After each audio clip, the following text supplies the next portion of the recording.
Bom, queridos, nós vamos dar continuidade, mas a gente vai fazer uma recapitulação, né? Porque acredito que muita coisa aí se dispersou da mente, deve ter caído no esquecimento, ou está lá no subconsciente, bem no fundo, enterrado, porque muitas coisas e entulhos foram colocados aí talvez nessa uma semana que ficamos. Não, jamais, eu não compreendo esse negócio que vocês, estudantes de teologia, embora não teve aula, não pegou Bíblia, não estudou, não leu, não refletiu, não acredito.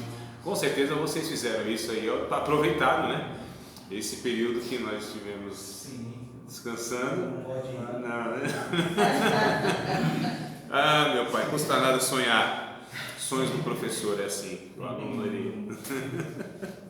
Queridos, fazer uma recapitulação mesmo, e aí vocês inclusive vão contribuindo, tá? Mas é uma coisa rápida, talvez 10 minutos aí, a gente faz essa recapitulação para ver se não perde, né, o fio da meada, como diz a aula pentecostal, a fiação.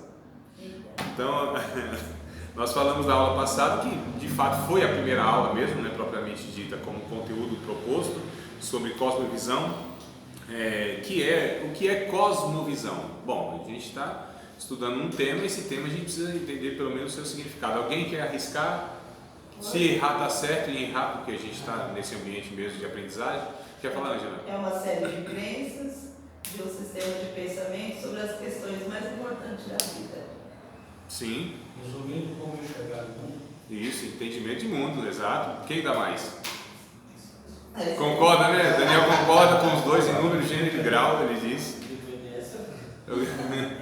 Entendimento de mundo, conjunto de crença, valores, né? Como você avalia as coisas a partir de entendimentos que você tem, né? De valores, de princípios inclusive, e aí isso é cosmovisão, é um entendimento de todo, é a visão do mundo. Isso, acho que a forma mais simples, que é a tradução da palavra, cosmovisão, visão de mundo, entendimento de mundo, como eu enxergo as coisas, né? E de fato cada um tem a sua cosmovisão, o seu entendimento.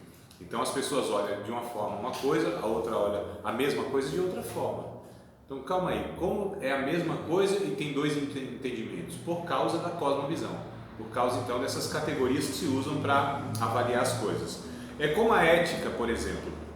O que é a ética? É um conjunto de regras também, comportamentais, não é? E aí, eu acho que eu disse para vocês na aula passada que o ladrão, por exemplo, tem uma ética, né? Não é que não existe ética. Tem. Que a ética dele é antiética, né? Para nós. Então, para nós, o valor que nós temos é não pegar nada que não pertence a nós. Então, o que seria antiética? Pegar. E para ele é ético isso. Quer dizer, a regra é o comportamento dele.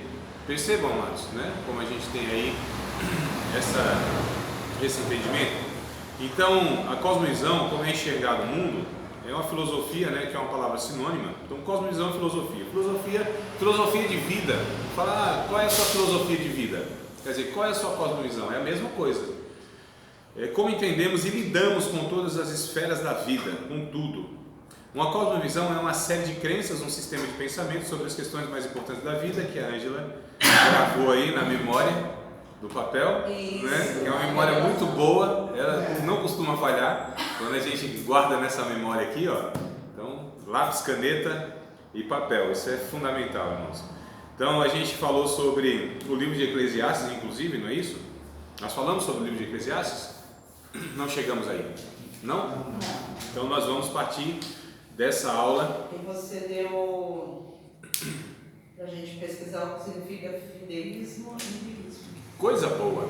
Então, diga se pesquisar. Não, o empirismo eu esqueci de... Tá, mas o fideísmo... O fideísmo no latim fides, né, que é fé. Isso. É a doutrina religiosa que prega que a verdade metafísica, morais e religiosa, como a existência de Deus, a justiça divina após a morte e a imortalidade são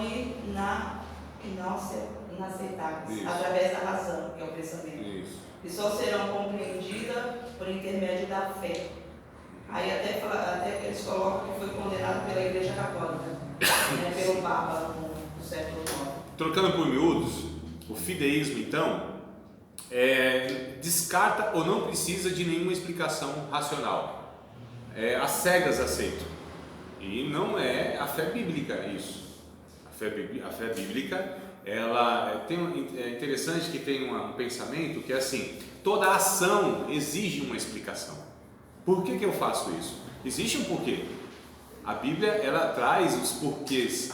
Não quer que a gente faça as coisas como um adestramento, como um treinamento religioso. Você tem que fazer assim, então eu faço. A Bíblia não ensina que tem que ser assim. A Bíblia ensina que eu tenho que saber o porquê que eu estou fazendo aquilo, não é? A razão da minha esperança. Olha o termo que a Bíblia usa. Esperança, a gente toda, fique à vontade aí. Só não faz. Está perdoado, mas vai, não peques mais para que não te aconteça coisa pior. Tu também, da mesma forma. Tem um ditado que diz: antes tarde do que nunca, né? Então nós nos alegramos demais com a vinda de todos, e coisa boa. Então, queridos, voltando à razão da esperança. Olha o termo, razão, a gente remete àquilo que é raciocínio mesmo, né? Entendimento. Então coloca a esperança como também estando ali a razão da esperança. Então quando a Bíblia ela fala de fé, não é uma fé cega, não é. Embora a fé ela pode ser um salto no escuro, mas na convicção que há uma mão lá embaixo que vai nos amparar, que é a mão de Deus. Quando a gente diz salto no escuro, não é algo irracional, é que há nesse processo de vivência do Evangelho algumas questões desconhecidas. Esse escuro não é o escuro da razão, mas é o escuro de ainda sermos limitados no entendimento dessa complexidade que tem no mundo e desse ser que chamamos de Deus, que está para além da nossa capacidade de avaliação. E nós só entendemos de Deus aquilo que Ele decidiu de si se revelar nas Escrituras e na natureza, não é? Então, fideísmo seria, não existe explicação nenhuma. Não, a fé, ela traz sim as explicações. Só que a razão, aliás, 1 Pedro 3,15, olha que texto interessante, 1 Pedro 3,15. As pessoas perguntam para nós: por que você crê em Deus? Eu creio, eu tenho fé. Não, a Bíblia diz que não é para ser assim. O Pedro vai explicar isso. Não. Vocês têm que explicar a razão da esperança que há em vocês. Santificai a Cristo como Senhor no vosso coração. Olha só, estáis sempre preparado para apresentar a razão da esperança que há em vocês quando vocês forem indagados. Não é isso? 1 Pedro 3,15? Em vez disso, consagrem a Cristo como Senhor de sua vida. E se alguém lhe perguntar a respeito de sua esperança, estejam sempre preparados para explicar. Olha que coisa interessante, né? Então, fideísmo, que eu disse, né? Nós não vivemos com fideísmo e sim com fé. Então, a fé, ela tem a explicação, porém não são as categorias racionais humanas. É aquilo que Deus usa como lógico. Posso ler vou tentar ler na minha tradução, sem óculos, né? Lembre-se que a paciência do nosso Senhor é uma oportunidade para vocês serem salvos. O 3,15? Olha só, coisa diferente. Legal, né? Muito, né? Eu preciso analisar essa versão aí para entender o todo aí, mas eu achei muito interessante. Porque na verdade, irmãos, a nossa salvação, a Bíblia é em TLH, não é, Ângela? É em TLH, nova tradução linguagem de hoje. A minha também aqui é bem diferente? Então contribua aí, meu irmão, por favor. Reverenciai a Cristo como Senhor em vosso coração, estando sempre preparados para responder a qualquer pessoa que vos questionar quanto à esperança que há em vós. Olha que coisa interessante. Então a Bíblia, ela nos adverte a estarmos preparados para responder racionalmente, não é? Não é uma fé cega, não é uma crença, é uma convicção. Ora, a fé é o firme fundamento das coisas que se esperam e a prova das coisas que não se vê. Pela fé entendemos, olha o termo, que os mundos foram criados pela palavra de Deus, de maneira que aquilo que se vê não foi feito do que é aparente, mas pela fé entendemos. Então não conseguimos entender pela fé. Sim, mas entendemos. A questão é que não é sentimos, não é uma fé de sensibilidade, não é algo irracional, intuitivo, instintivo, não, é algo entendido mesmo, né? Nós falamos em Romanos, foi capítulo 12 na aula passada, vocês concordam com tudo mesmo não lembrando, né?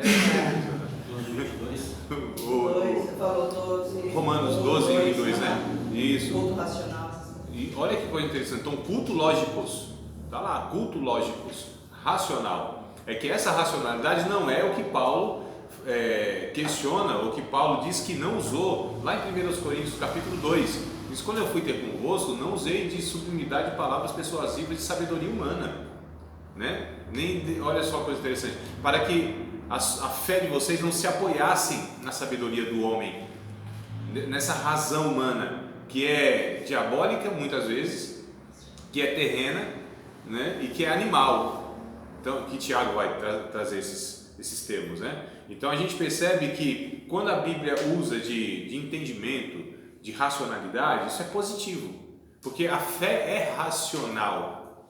Olha, parece ser uma contradição de termos, né? A fé é racional, porque a fé é dada a pessoas racionais.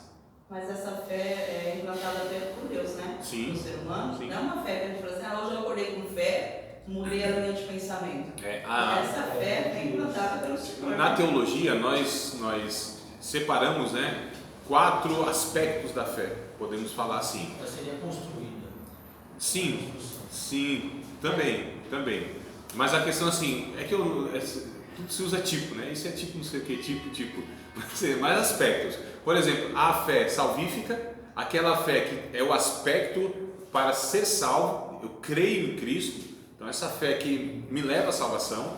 Existe a fé natural, que é essa fé, por exemplo, eu vim para a aula hoje acreditando, tendo fé que vocês também viriam, então é uma fé natural. Alguns pegaram o ônibus e no itinerário estava escrito destino, você teve fé que aquele ônibus não ia para outro lugar, é uma fé natural. Inclusive, você tem tanta fé no motorista que às vezes dorme no ônibus. Olha, depositou uma fé, uma confiança absurda no motorista. Dormiu, acreditando que ele ia te levar no destino, né? E mesmo sem cinto de segurança, falou: não, ele ainda é perito no negócio, não vai bater no meio do caminho. É uma fé natural. Então, fé salvífica, fé natural, fé como um dom. 1 Coríntios 12. Essa fé que move montanhas, essa fé que opera o milagre, essa fé sobrenatural, né? Uma fé que nos faz realizar coisas extraordinárias. E por fim, vem a fé chamada de o fruto do Espírito. Toda, fica à vontade. A fé como fruto do Espírito, irmãos, que está em Gálatas capítulo 5, né? Que a gente chama de fidelidade, lealdade. Então percebam a fé salvífica, fé natural, fé como um dom e fé como o fruto do Espírito, que é o caráter da pessoa ser leal, andar de uma forma fidedigna, né? É uma postura. Então a gente percebe que existem aspectos da fé. A fé como o fruto. Isso, lealdade, fidelidade. A palavra pode ser traduzida como fé ou fidelidade. Fidelidade é a pessoa que se dispõe. Isso, mas é uma disposição no sentido de caráter, de viver da forma que eu creio que Deus quer que eu viva. Esse é o sentido de fé aí no texto. Então percebam que há aspectos diferentes da fé. Agora a fé, Anderson, que você colocou é muito interessante. 2 Pedro, olha que coisa, né? É esse sentido, essa fé. Irmãos, a fé, ela precisa ser desenvolvida. É meio estranho às vezes, né? Principalmente para quem teve experiência com o espiritismo, né? Você é um médico, precisa ser desenvolvido. Pô, André, esse negócio, não, tá certo, é isso mesmo. A fé precisa ser desenvolvida, né? A fé precisa nela ser acrescentada. Então é bem interessante aí que o Anderson colocou, e não sei se consciente ou inconscientemente, mas estava aqui falando a respeito de 2 Pedro, capítulo 1. Então, capítulo 1 de segunda carta de Pedro. Olha só, versículos de número 5 em diante. A gente percebe que a nossa fé, ela vai sendo acrescentada a outros elementos, né? Então, quem puder ler 1 Pedro, capítulo 2, do verso 5, deixa eu ver até que versículo, do verso 5, lê até o verso 8. Então, alguém podendo, por favor. Por isso mesmo, aplicando todo o vosso esforço, acrescentai a virtude, a vossa fé, e o conhecimento, a virtude, e o domínio próprio ao conhecimento, e a perseverança ao domínio próprio, e a piedade à perseverança. e a fraternidade à piedade, e o amor à fraternidade. Portanto, se essas virtudes existirem e crescerem em nós, elas não os deixarão ociosos, nem tampouco infrutíferos, no perfeito conhecimento do nosso Senhor Jesus Cristo. Amados, vocês percebam que Pedro está dizendo para que uma virtude seja acrescentada à outra, né? Seja desenvolvido. Estou procurando um texto aqui que Paulo diz bem diretamente que a gente precisa desenvolver a nossa fé. Esse é o termo mesmo. Praticar, no caso. Isso é. O desenvolvimento está na prática, né? O desenvolvimento é como um músculo, que para que ele cresça você precisa exercitar. E a fé bíblica não é essa ideia dessa crença que eu fico parado aqui e mentalizo, né? É um assentimento mental. Não, eu creio, vai dar certo. Seria a fé sem obras? Exatamente. Que é uma fé inoperante, demoníaca, Tiago vai dizer, que não muda a realidade na vida do Senhor ninguém. É a fé de demônios, que acredita, tem fé que Deus existe, mas não faz nada a respeito dessa. Seria só palavras, né? Sim. Quer dizer, o Evangelho é muito mais atitude Exato. do que palavras, né? Luiz Saião, que eu gosto muito desse professor, mestre Luiz Saião, ele traz um exemplo assim muito prático, né? Que eu já usei, inclusive. Ele diz assim: a fé é mais ou menos, a fé bíblica é mais ou menos como um jogador de futebol, né? Que ele vê uma jogada e ele vê a bola saindo assim do campo, mas ele corre, não desiste. Ele vai lá e se joga na bola. Aí o narrador fala assim: acreditou na jogada. Ele teve fé na jogada, né? Então que ele não ficou lá, não teve fé, ele falou assim: essa bola ela não vai sair não, eu creio que eu posso fazer alguma coisa para impedir isso. E fica lá no seu cantinho. Não, ele se atira, ele se joga, ele vai, ele acredita na jogada, ou seja, ele faz, né? Então a fé é muito mais essa questão de realizações, de feito. E aí Tiago vai falar: tu tens fé? Mostra pelas tuas obras, porque eu vou mostrar a minha fé pelas minhas obras. Olha só, porque uma fé sem obra é como um corpo sem espírito.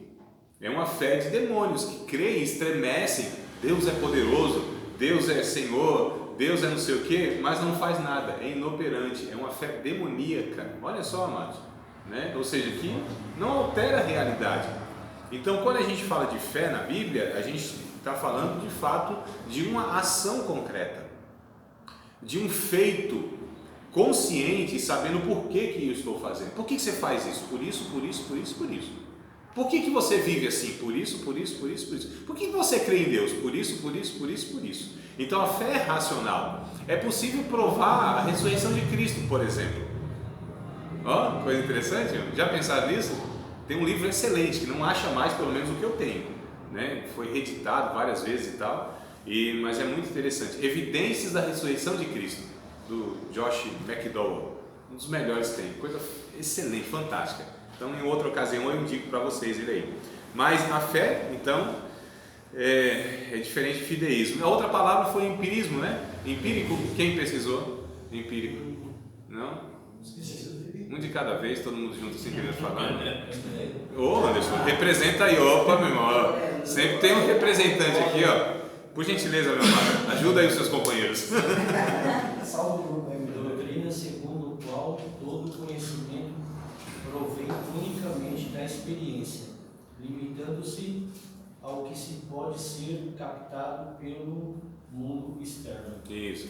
Então, trocamos em miúdos. O que é empírico, né? Algo empírico, conhecimento empírico, é baseado na experiência, que é o que a maioria se baseia, que a gente chama de senso comum. Ah, eu tenho essa experiência, então é assim que eu creio. Como o fideísmo não é algo muito interessante, o empirismo também não é algo muito interessante, no sentido de firmar verdades, porque a experiência é pessoal, e eu não estou dizendo que aquela experiência não foi verdadeira, eu só estou dizendo que nós não baseamos doutrina, né, ensinamento em experiências pessoais. Se for experiência pessoal, já diz, é pessoal, isso não pode ser transferido no coletivo ou para o coletivo de uma maneira que todos creiam por causa de experiência de um. Ah, você viu um anjo, uma anja rosa, né? Pode ter visto, eu não duvido. Se a experiência foi sua, como que eu posso avaliar isso? A não ser que seja muito discrepante, né, do que a Bíblia apresenta. É igual diz em Romanos capítulo 14, nós tiver fé em algo, tem em ti mesmo, exato. Bem-aventurado aquele que não se condena naquilo que aprova, diz o texto, né? Excelente, mano. É isso mesmo, tem em ti mesmo. Então são experiências pessoais, eu não duvido. Agora, nós não podemos pegar aquilo como base para a verdade, né? E como a gente já aprendeu que não há minha verdade nem a tua verdade, existe uma verdade. E essa verdade, ela é estabelecida como absoluta, que é a verdade da Bíblia. Seja, pois, todo homem mentiroso e Deus verdadeiro, disse Paulo em Romanos também. Não me falha a memória, né? Então, existe a verdade, existe o absoluto. Nessa geração que a gente vive, onde a cosmovisão, ela não aceita, a cosmovisão, estou falando das pessoas sem Deus, né? Que não acreditam na Bíblia. Não aceitam absolutos, porque cada um quer estabelecer a sua verdade como benefício próprio. E não é assim. Então, o que chegou à conclusão? Que tudo é relativo. Tudo é relativo? Será que tudo é relativo? A gente precisa perguntar para essas pessoas que pensam e declaram assim. Se ela falar assim, tudo é relativo, a gente pergunta, você tem certeza da sua declaração? Tem convicção da sua declaração? Ô, irmão, tá vendo como não dá? Então, se ela falar sim, então isso é uma afirmação. Isso é um absoluto que você está colocando, que tudo é relativo. Então, nem a frase, nem a afirmação tudo é relativo pode ser sustentado, porque pode ser relativo, essa relatividade dela. Não é? Então, é uma coisa que foge mesmo, até da lógica. Então, o ser humano é doido sem a Bíblia, irmão, é fato. Né? É doido, é loucura. É loucura. Paulo vai dizer em 1 Coríntios capítulo de número 1 que o Evangelho é loucura para os que perecem, mas para nós que somos salvos é o poder de Deus. Então, Cristo é a sabedoria de Deus. Nele estão escondidos todos os tesouros da sabedoria, da ciência. Então, Jesus é a verdade. A verdade que nós falamos não é apenas um conjunto, um compêndio de livros que nós chamamos da Bíblia, embora tudo seja verdade aqui. O problema somos nós nessa interpretação, não é? Esse que é o grande problema. Cada um tem a sua. Porque quando você pega 3 crentes reunidos, há 7 opiniões diferentes. É um negócio, não é não? 7 livros, 7 igrejas. Reúne 3 crentes assim, 7 opiniões diferentes. Ninguém concorda, é um negócio doido. Meu Deus, quem é que está com a verdade? Aí eu respondo, ninguém, é Deus que está com a verdade. Aliás, não é que Ele está com a verdade, Ele é a própria verdade. Então a verdade não é esse conjunto de livros onde nós temos essa dificuldade de interpretação. A verdade de Deus é uma pessoa. Eu sou o caminho, a verdade e a vida, disse Jesus.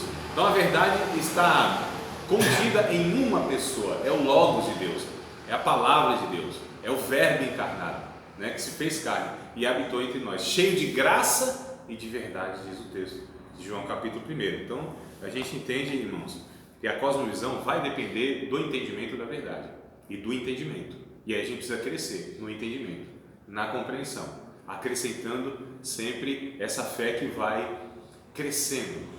1 Pedro capítulo 3, verso 18, se não me falha a memória, o Pedro diz assim: antes crescei na graça, no conhecimento do nosso Senhor Jesus Cristo. Então esse conhecimento que Pedro se refere é no conhecimento do Senhor Jesus Cristo, não é em todo tipo de conhecimento não. O conhecimento pelo conhecimento sem Cristo não leva ninguém a nada, né? Porque por isso nós temos sábios, eruditos, cientistas que têm um vasto conhecimento do mundo das coisas, inclusive os próprios filósofos. A questão é o conhecimento do Senhor Jesus Cristo, porque se eu não conheço a verdade, irmãos, que é Jesus, então todo conhecimento ele é superficial, ele não me levará jamais à liberdade. Lembra? Conhecereis a verdade e a verdade vos libertará. Conhecereis o que? A verdade. Não é todo tipo de conhecimento, porque há muito conhecimento, inclusive, que afasta de Deus, né? Há muito conhecimento que vai distanciando a gente de Deus.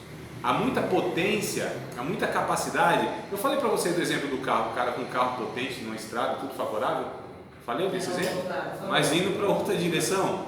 Então, seria mais ou menos o conhecimento levando cada vez mais distante de Deus.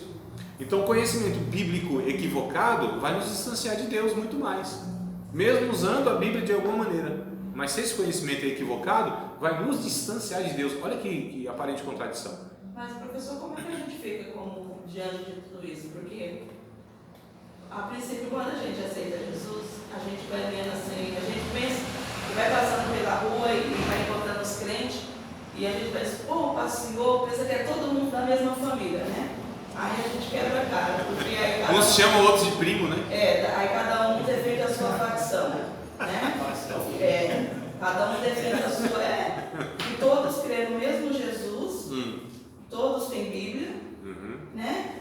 E cada um defende a sua tese. Como é que a gente fica? Aí a gente fica assim, Senhor, todo mundo está certo? Não é?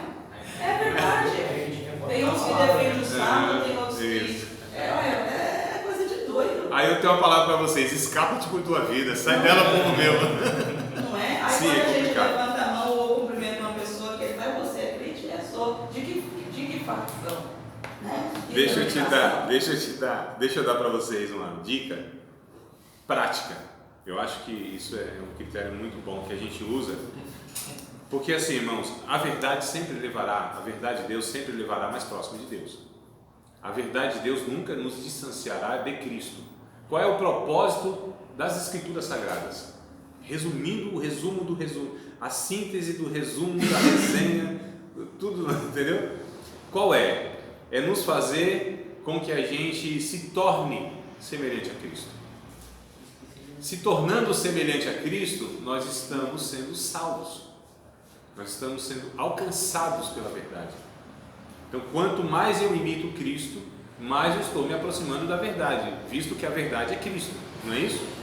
Então, todo ensino que me leva, que me estimula, que me proporciona me aproximar mais de Cristo e fazer o que Cristo fazia, em pensar o que Cristo pensava, em falar o que Cristo falava e desejar o que Cristo desejava, vai fundo, porque isso é de Deus. Porque nenhum ensino da verdade vai nos distanciar disso. Então, eu não tenho muito discernimento bíblico teológico para distinguir isso aqui. Isso aqui, meu irmão, está te fazendo mais parecido com Jesus? Então não esquenta a cabeça não. Tem coisas que a gente não compreende muito bem agora, e talvez não vai compreender nunca. Mas se aquilo me leva, me inclina a ser como Cristo é isso aí, certinho. Olha que coisa interessante, eu acho muito, né? Porque a gente não tem resposta para tudo, todos os detalhes da vida. E o que Deus, porque tem gente que acha que Deus, ele fala pela Bíblia tudo, né? O que devo tomar no café da manhã? É o que os pregadores dizem. Isso, achocolatado Toddy ou Nescau? Mas tá zoando. Qual dos dois? Oh, Senhor. Papai querido, mostre-me, Senhor. Qual dos dois é achocolatado? Tem que passar Nutella no pão? Entende, irmão? Então o que acontece? Não é assim. Só que nós devemos avaliar isso. Jesus tomaria Toddy ou Nescau? É Jesus, irmão. É Jesus. Como que ele agiria com essa situação? Como ele pensaria nessa questão? Jesus. Como ele sentiria a respeito disso? Qual seria a atitude de Jesus? Percebam, meus amados, que a referência máxima, mais clara, mais nítida que nós temos da vontade de Deus é Jesus, é uma pessoa. Devemos imitá-lo, ser como Jesus foi como ser humano e continua sendo. O que eu vejo muito hoje, professor, nesse ponto que a nossa irmã falou, é que a gente vive em 1 Coríntios, um monte de partido. Eu sou do partido A, sou do partido B, sou do partido C. Quando Paulo vai se manifestar para Coríntios, ele fala: nem foi Pedro nem Apolo, muito menos eu, é Cristo. Isso. E a gente tem que entender que a própria Bíblia também fala para nós que tem muitos desses partidos que pegou Jesus e colocou para fora da igreja. Exato. Estou batendo na porta, vocês não deixam entrar. Então, no meu entender, aquela igreja nunca vai ensinar ninguém a ser igual a Cristo. Porque ela está levantando a bandeira do partido. Exato. Eu sou do partido tal, sou do partido tal. Então, hoje o que a gente vê são muitos irmãos que, infelizmente, eu falo infelizmente porque estou perdendo a visão do que é reino de Deus, que preferem levantar a bandeira da sua igreja do que ensinar os cristãos a serem igual a Cristo. O reino de Deus está acima da igreja instituição. Exato. Reino de Deus Das tradições religiosas, denominacionais. Daquilo que eu acho que é certo, daquilo que eu acho que é errado. Né? Na minha igreja você não pode pôr uma bermuda, na minha igreja você não. Eu estou levantando a bandeira do partido, na minha igreja e tal. Mas o que Jesus acha disso? Tem um livro muito bom que eu gostaria que vocês conhecessem. Eu emprestei o meu, eu não sei para quem emprestei, eu emprestei e devolveu, porque tem uns crentes que pensam que emprestar é doar. Então, mas é um livro muito bom do Ricardo Gondim, né? O que a igreja proíbe, a Bíblia permite, alguma coisa assim. Eu vou pegar direitinho lá. É muito interessante, porque ele trata dessa questão que muitas vezes as instituições religiosas, que nós chamamos teimosamente de igreja, elas têm lá diversas regras. Irmãos, isso não é novidade, não é privilégio nosso. Nós só sabemos fazer isso. Eu estou falando, nós seres humanos, quando pegamos alguma coisa divina e nós estragamos, traduzimos nas nossas preferências pessoais e colocamos Deus como nosso álibi para, né, confirmando aquilo. Então, a gente pega para fortalecer a nossa ideia. Isso, a gente pega como, na verdade, que pegou Deus é um álibi bom, não é não? É papelar, né? Apelação na aula passada. Exato, não é não? Rapaz, se eu pegar Deus como minha testemunha, eu estou bem. Então, ó, isso aqui é Deus que fala. Pô, se eu falei que é Deus que fala, meu irmão, quem é que vai questionar Deus? Assim diz o Senhor. Assim digo eu, não o Senhor. Agora só para não perder aqui o raciocínio. Isso não é novidade. Então você pega o judaísmo. O que é o judaísmo? O judaísmo não é uma proposta de Deus. O judaísmo é uma criação, né, daquele povo que Deus escolheu em Abraão lá atrás para se revelar e a partir disso esse povo conhecer Deus e se revelar ao mundo. O que eles fizeram? Criaram uma religião chamada de judaísmo. Dentro dessa religião tinha, como diz a Ângela, a facção dos fariseus, dos saduceus, dos essênios, dos zelotes. Olha, irmão, né? Poderia até colocar assim, ó, presbiterianos, Batistas, Assembleia Nobre, né, pentecostais, reformados, calvinistas, arminianos, infralapsarianos, supralapsarianos, porque o irmão perguntou esse dia para mim, o senhor é infralapsariano ou supralapsariano? Não, porque isso na verdade é uma divisão dentro do calvinismo, né? Então assim, você é evangélico, protestante, reformado, calvinista, supralapsariano, infralapsariano, e eu digo assim, eu sou discípulo, irmão. Vocês percebam? Claro, queridos, eu não estou dizendo, preste atenção, eu não estou dizendo que nós não devemos sistematizar e organizar o pensamento. Agora, muitas vezes essas coisas mais nos atrapalham e nos afastam de Deus muitas vezes do que nos aproxima de Deus. Então é isso que eu estou colocando.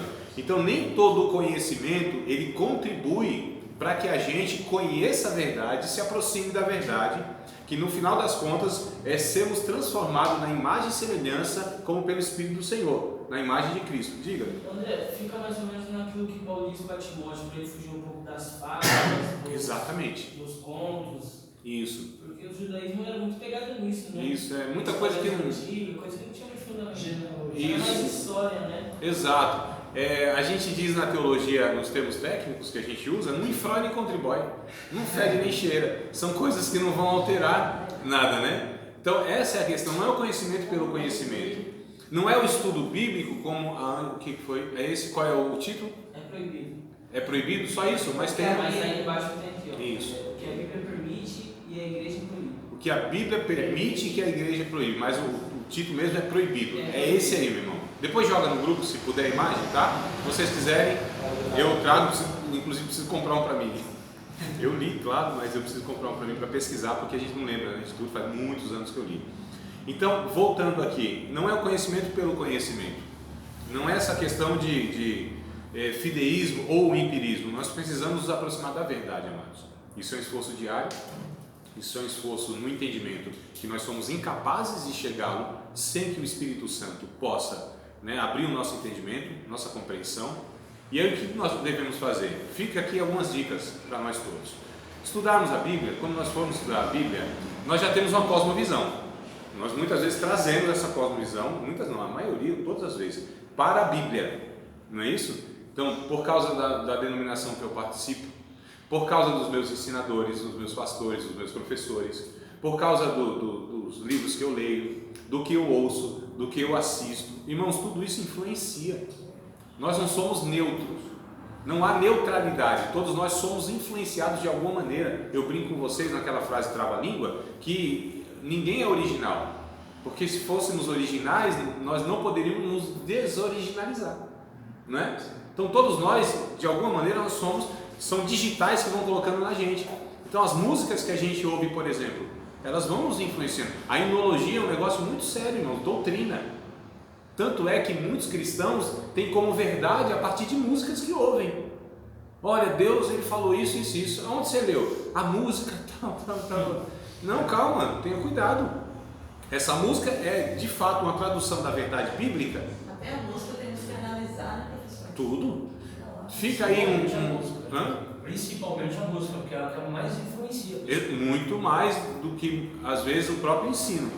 Então, tiraram... O crente hoje que vai para a igreja só para ouvir louvor e não quer ouvir a palavra. Não é nem isso, eles são ensinados a partir da música. O problema é, se a música for bíblica, ótimo. Louvado seja Deus, é um meio de ensino, né? Tanto é que os salmos...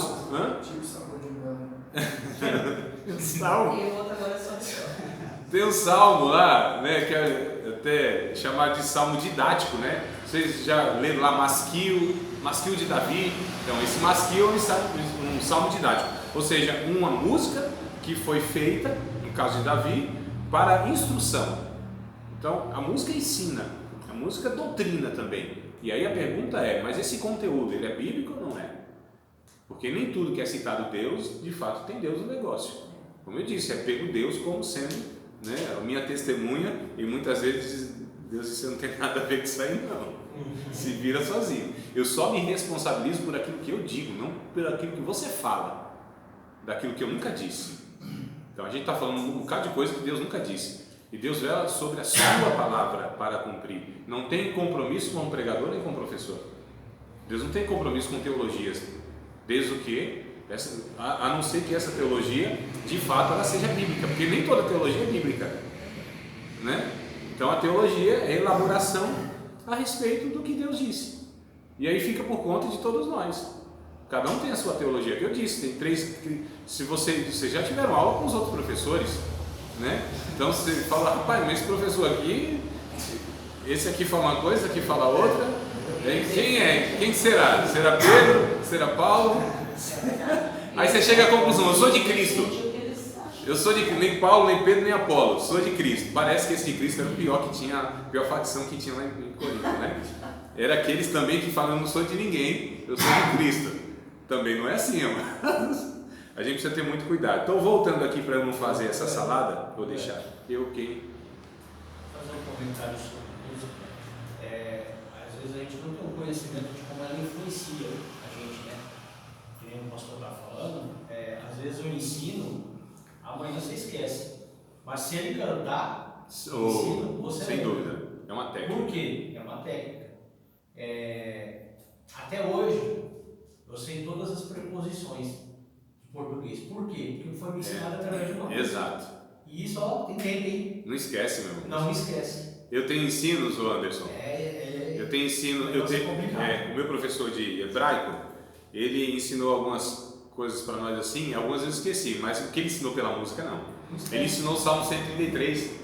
Rapaz, eu não esqueci nunca mais. Hinematof, Umanaim, Shevet Ahim, Ganhahadi. Hinematof, Umanaim.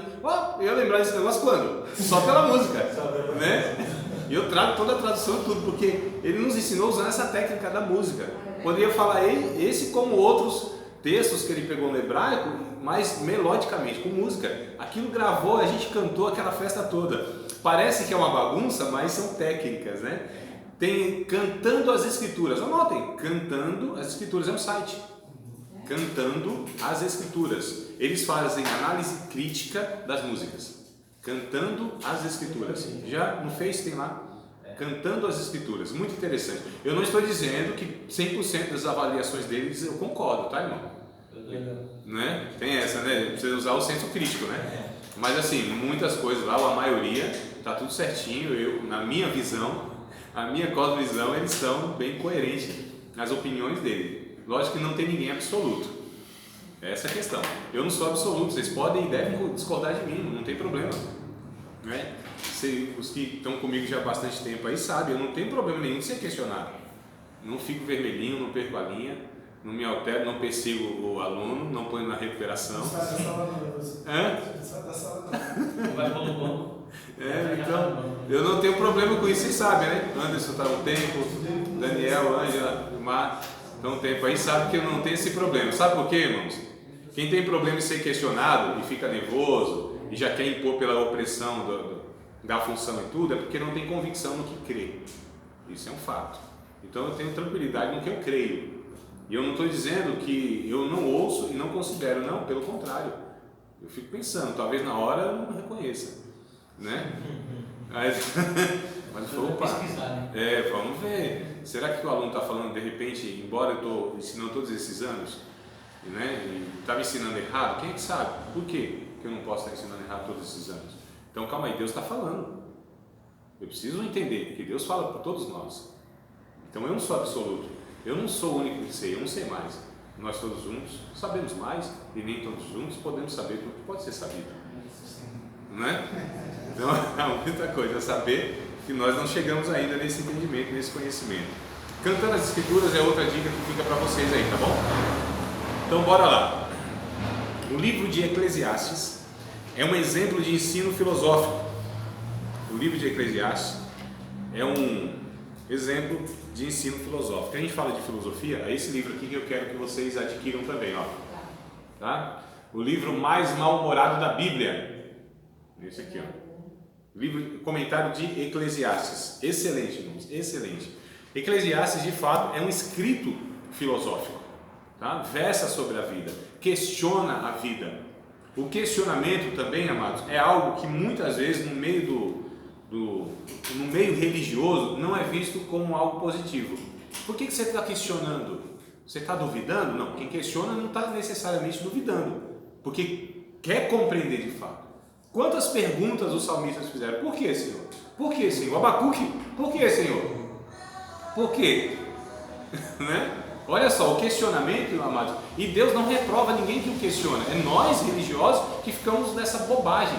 Não, você não pode questionar Deus. Como não? Eu não estou falando questionar desrespeitosamente, sem reverência, não é isso. Mas querendo entender, Senhor, por que isso? Eu gostaria de entender. Eu quero compreender. Eu não compreendo isso. E muitas vezes Deus vai se calar, Deus não vai falar nada. Fato. Mas isso, irmãos, há uma agonia na alma, há uma angústia na alma de um desconhecido. Quando nós sofremos, por exemplo, e nós não achamos ali uma razão direta para aquilo. Meu Deus do céu! O Jó, o próprio Abacuque e tantos outros, os salmos é a expressão da agonia da alma, irmãos. Todos aqueles centenas de salmos que temos lá, 150 salmos. Por que estás abatido minha alma? Nossa, é um monte de coisa. Senhor, por que o Senhor não arrebenta logo os inimigos, atravessa eles pelo meio, quebra o maxilar deles, os dentes e tudo mais? Por que o Senhor não faz isso? Até quando, Senhor, vai acontecer essa situação? Olha só, irmão, e eles expressando tudo isso. E Deus de boa, tranquilo.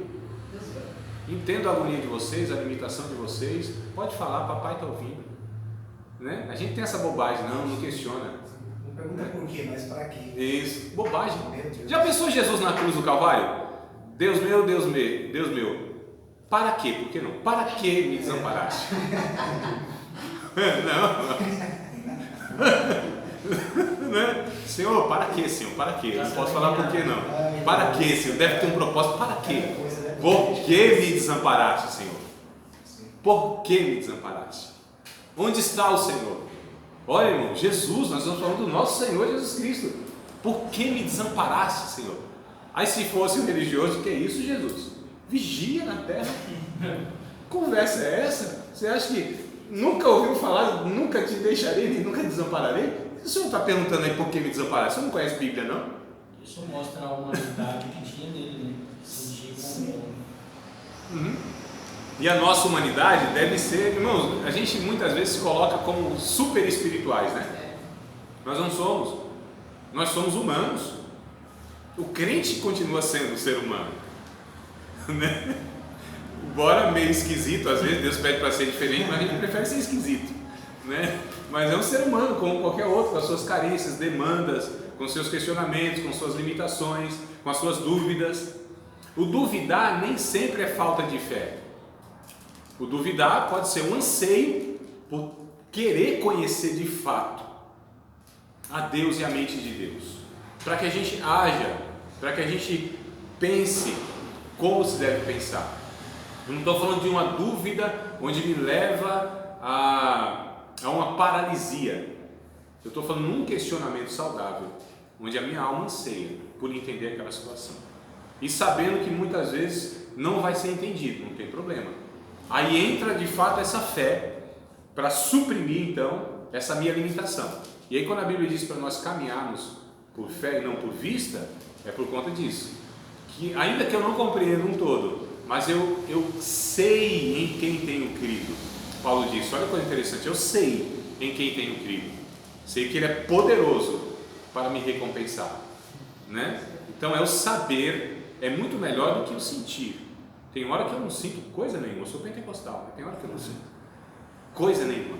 Mas quando eu não sinto, eu sei. Eu não preciso sentir para saber que Deus está neste ambiente, está na minha vida, que Ele está agindo, que Ele está falando.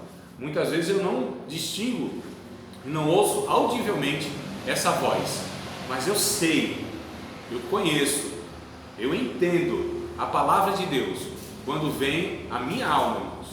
Muitas vezes eu não estou sentindo como um culto pentecostal a presença de Deus, mas eu tenho convicção plena do que Ele habita na minha vida nos momentos mais escuros, mais difíceis, mais sombrios, mais cinzentos, mais adversos. Eu sei que Deus não me deixa e não me desampara, embora o que eu estou sentindo é a solidão, é o afastamento de Deus. Olha, aí eu sou provado nesse deserto da vida, sabendo que o Criador está preenchendo aquele ambiente, mesmo quando o coração, que é enganoso, diz que não.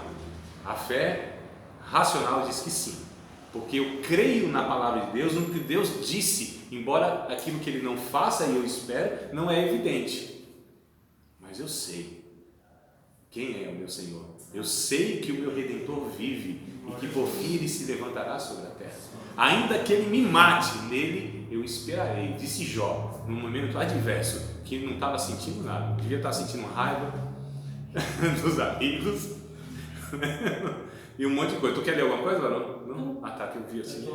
Ah tá, eu vi assim, falei, já está engatilhado lá, que os alunos aqui é terrível, né? A gente vai falando, eles vão fazendo esboço de mensagem, né, Fernando? Jó, ele fala sobre isso, né? Sim.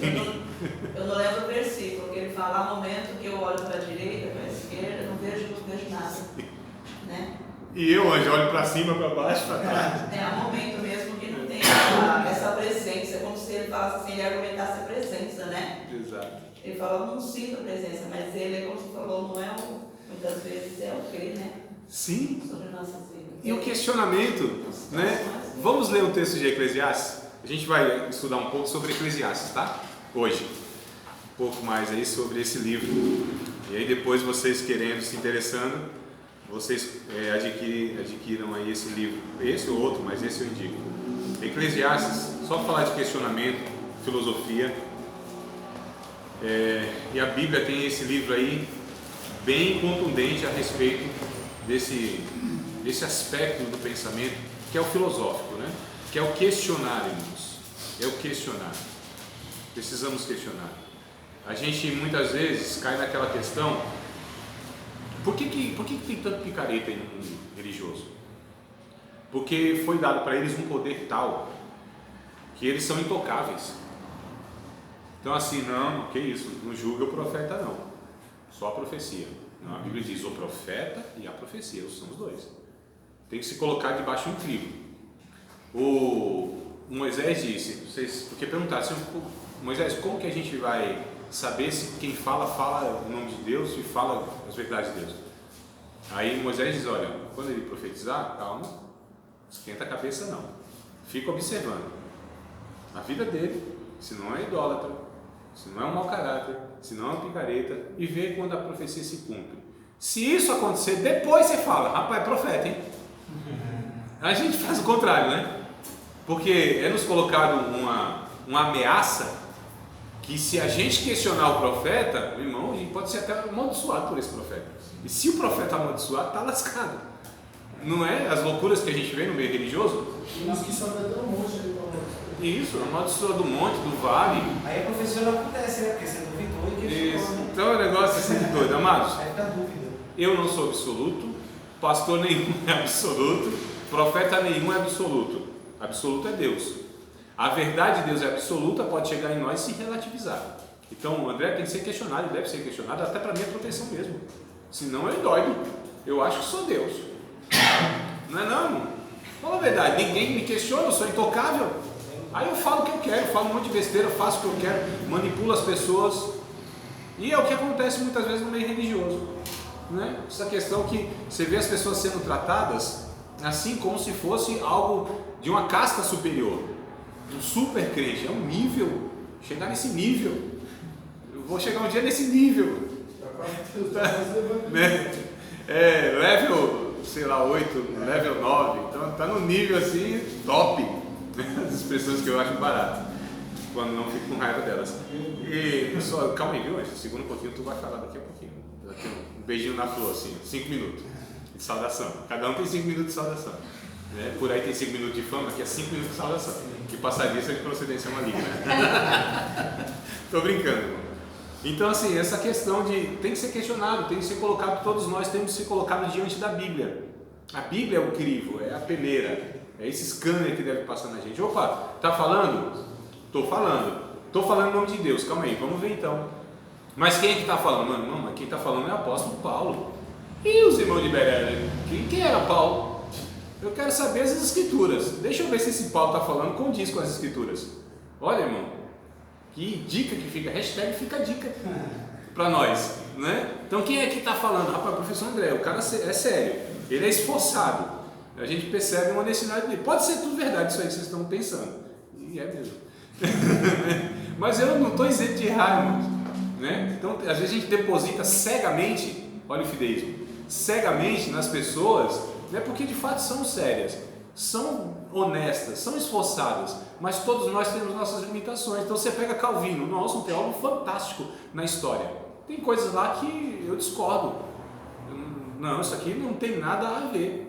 Você pega lá o Martinho Lutero, nossa, o cara foi usado por Deus assim, né, na história de uma forma inigualável. É a reforma protestante, a partir de Martinho Lutero. Não foi ele em si, Deus já foi trabalhando alguns séculos antes, através de outros, mas ele que foi o estopim lá, que estourou e tal. Mas ele falou um monte de besteira. E tantos outros. Um monte, irmão, não há teólogo absoluto. Então todos nós devemos ser questionados respeitosamente, lógico. Não é nessa afronta, não é expondo, não é desprezando. A gente precisa respeitar todas as pessoas. Mas opa, irmão, calma aí, você está falando assim, mas eu não acredito que seja assim. Não, por quê? Porque isso. Então tá bom, vamos comparar, vamos construir juntos aqui então, no nosso pensamento, né? Vamos entender que o Espírito Santo terá muito mais ferramentas se nós nos unirmos a partir da humildade, do reconhecimento das nossas limitações. E ouvir um ao outro e não querer impor, porque, irmãos, esse negócio de rede social, de debate, isso não leva ninguém a nada. É o que Paulo disse, foge dessas coisas, né, Daniel? Foge disso aí, essa genealogia nova, e não sei o que tem, os contos de velhas, as fábulas, isso não leva ninguém a nada. É um debate infrutífero, desgaste, inimizade, né? Opressão um sobre o outro, quem tem mais argumento ganha. Esses debates que eu ouço na TV, meu pai amado, eu fui até chamado para um deles. Vocês acreditam? Eu falei, vou nada, não é minha pegada, eu não tenho esse estilo, não. Eu não tenho esse negócio de pegar o irmão do lado e querer, né, tirar o argumento dele. Eu falei, não. Você já foi convidado para um beijo no sol? Exatamente, é por aí. Eu falei, vou não. Se eu for sozinho, eu vou. Não é ufanismo, não é soberba. Eu vou sozinho para expor alguma opinião, eu vou. O entrevistador pode me questionar à vontade. Agora, eu ir com outro irmão da mesma fé e ficar brigando, debatendo e confundindo os termos. Não. Sem frutífero. Para mim é. A não ser que sejam duas pessoas maduras, que é raro, eu já vi. Duas pessoas maduras, né? Eu já vi isso, calvinista e um arminiano, maduros, dois. Um colocou seu ponto de vista, que coisa boa, houve uma construção, esclarecimento de pontos de vista, mas isso é muito raro hoje em dia, nessas internets da vida, né? Nessas essas pessoas que pensam que são os absolutos, rapaz, um lá me injuriou tanto. Eu falei isso do Girassol, que eu estava vendo uma entrevista do Hernandes Dias Lopes e ele falou a mesma coisa que o senhor falou, que ele foi convidado para ir lá, né? Só que ele falou, o Weber lá, que parece que apresenta o programa, que ele falou que ele ia no programa dele, mas se fosse para ele ir só. Isso. Porque ele não acha Não é uma soberba isso. debater com outra pessoa que tem como alvo a mesma fé.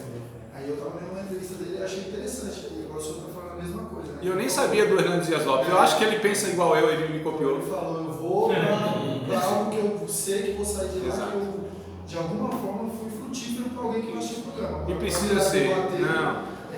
Faz um dia um cidadão lá nas internets da vida quis lá defender de tal maneira lá o cidadão lá, mas assim, parecia que ele estava defendendo Jesus, né? E eu me injuriei no Espírito Santo, sabe? Fiquei injuriado no Espírito Santo. Eu disse, meu amado, eu estou sentindo um cheiro e eu acho que você foi contaminado com o vírus luciferiano da soberba. Cheiro de Lúcifer, enxofre, sabe? Aquela soberba. Eu falei, não, meu amado, calma aí. Nós servimos a Jesus. É a Jesus que nós devemos total obediência, né? Nós íamos falar alguma coisa, né? Eu ia falar alguma coisa. Desistiu? Eu não desisti, não. Eu vou falar. Você estava falando de profetas e profecias. O meu pastor, ele há 26 anos ele profetizou algo sobre a igreja. Ele morreu faz 20 anos e hoje que está se cumprindo a profecia. Sim, olha aí. Agora ele pode ser chamado de profeta. Então há determinadas profecias, como você está falando. A gente não pode argumentar algo e dizer que aquilo que é verdade, o resto, né? E nem defender teses verdadeiras. Verdade é Deus. Exato. Então quer dizer, mas ele foi levantado como profeta, que nem ele viu a profecia se cumprir. Sim. Porque a profecia também existe um tempo. Sim, muitos aqui. A gente vê Isaías, por exemplo, profetizou, não viu, nem ia ver. Entendeu? Eclesiastes capítulo 5, mas a verdade é essa mesmo. Eclesiastes capítulo 5, queridos, vamos falar então sobre esse livro de Eclesiastes, que é um exemplo de ensino filosófico, né? Aqui é um homem velho olhando para trás em sua vida e admoestando seus leitores a prestarem atenção à sua instrução. Então, o Salomão, reconhecido como sábio da história humana, né? Ele escreveu 3 livros,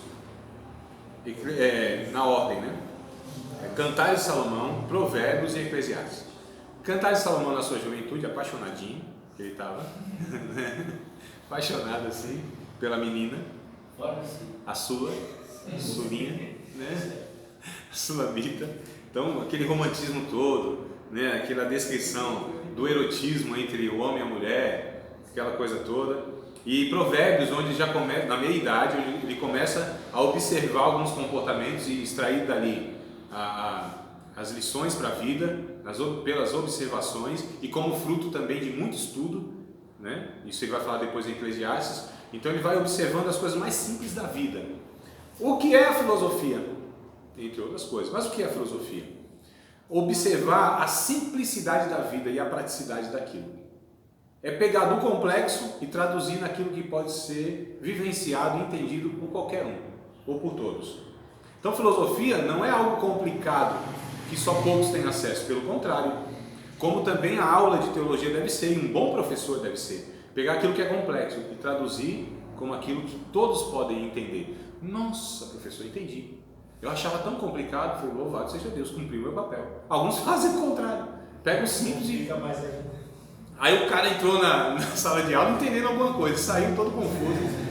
Poxa, meu, foi invertido. Então a filosofia, o estudo teológico, a gente parte do complexo e a gente chega na nossa vida que pode ser praticada, né? Então essa é a função, isso é a filosofia. Pensar naquilo que muitas vezes as pessoas não pensam, porque as pessoas precisam ser estimuladas a pensar. Não é natural de muitos de nós esse esforço intencional para que a gente reflita, porque a reflexão cansa, pensar cansa, o neurônio soa, não é, irmão? E a gente vive num tempo de preguiça intelectual, de desleixo do pensamento. As pessoas querem que as outras pensem por ela, de receita pronta.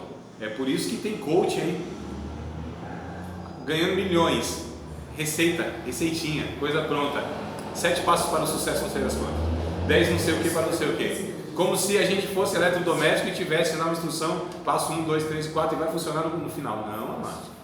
Não é bem assim não. A vida, ela é pensada e vivida ao vivo, dia a dia, nas suas...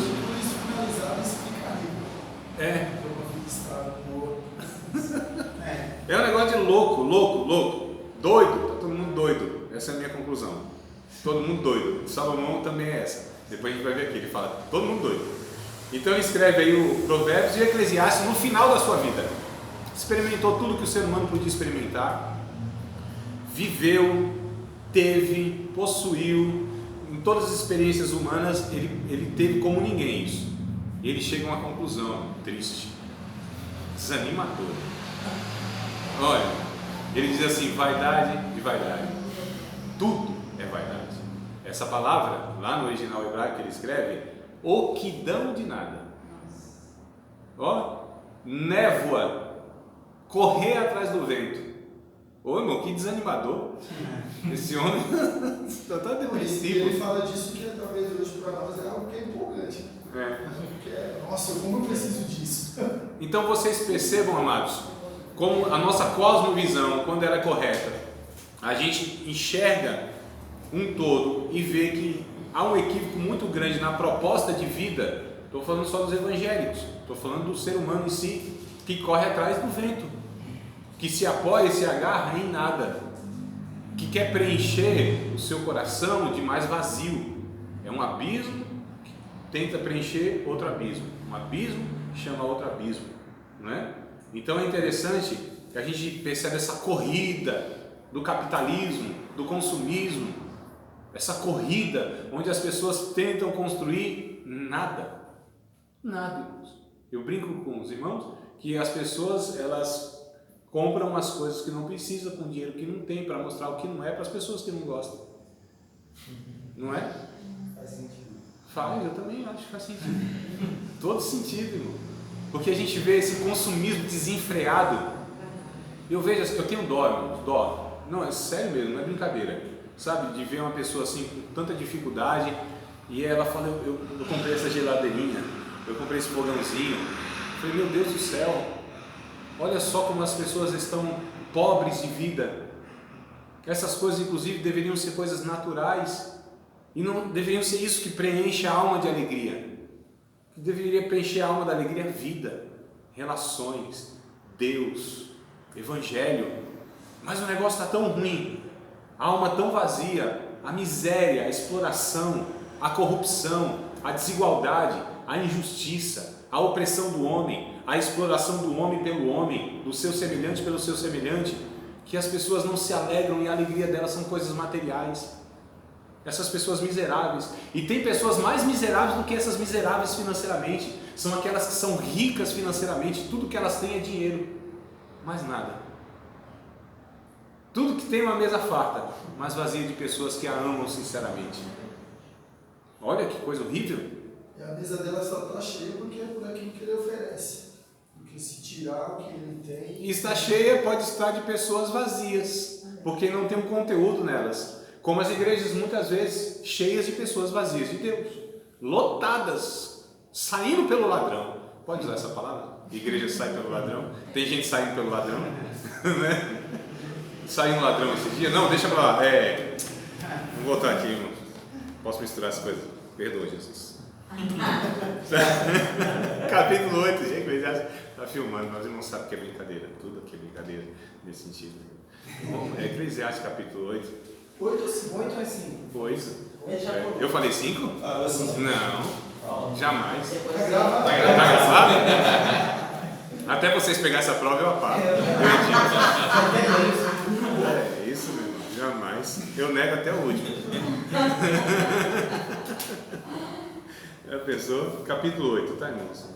Versículo de número 11 em diante. Visto como se não executa logo o juízo sobre a má obra, por isso o coração dos filhos dos homens está inteiramente disposto para praticar o mal.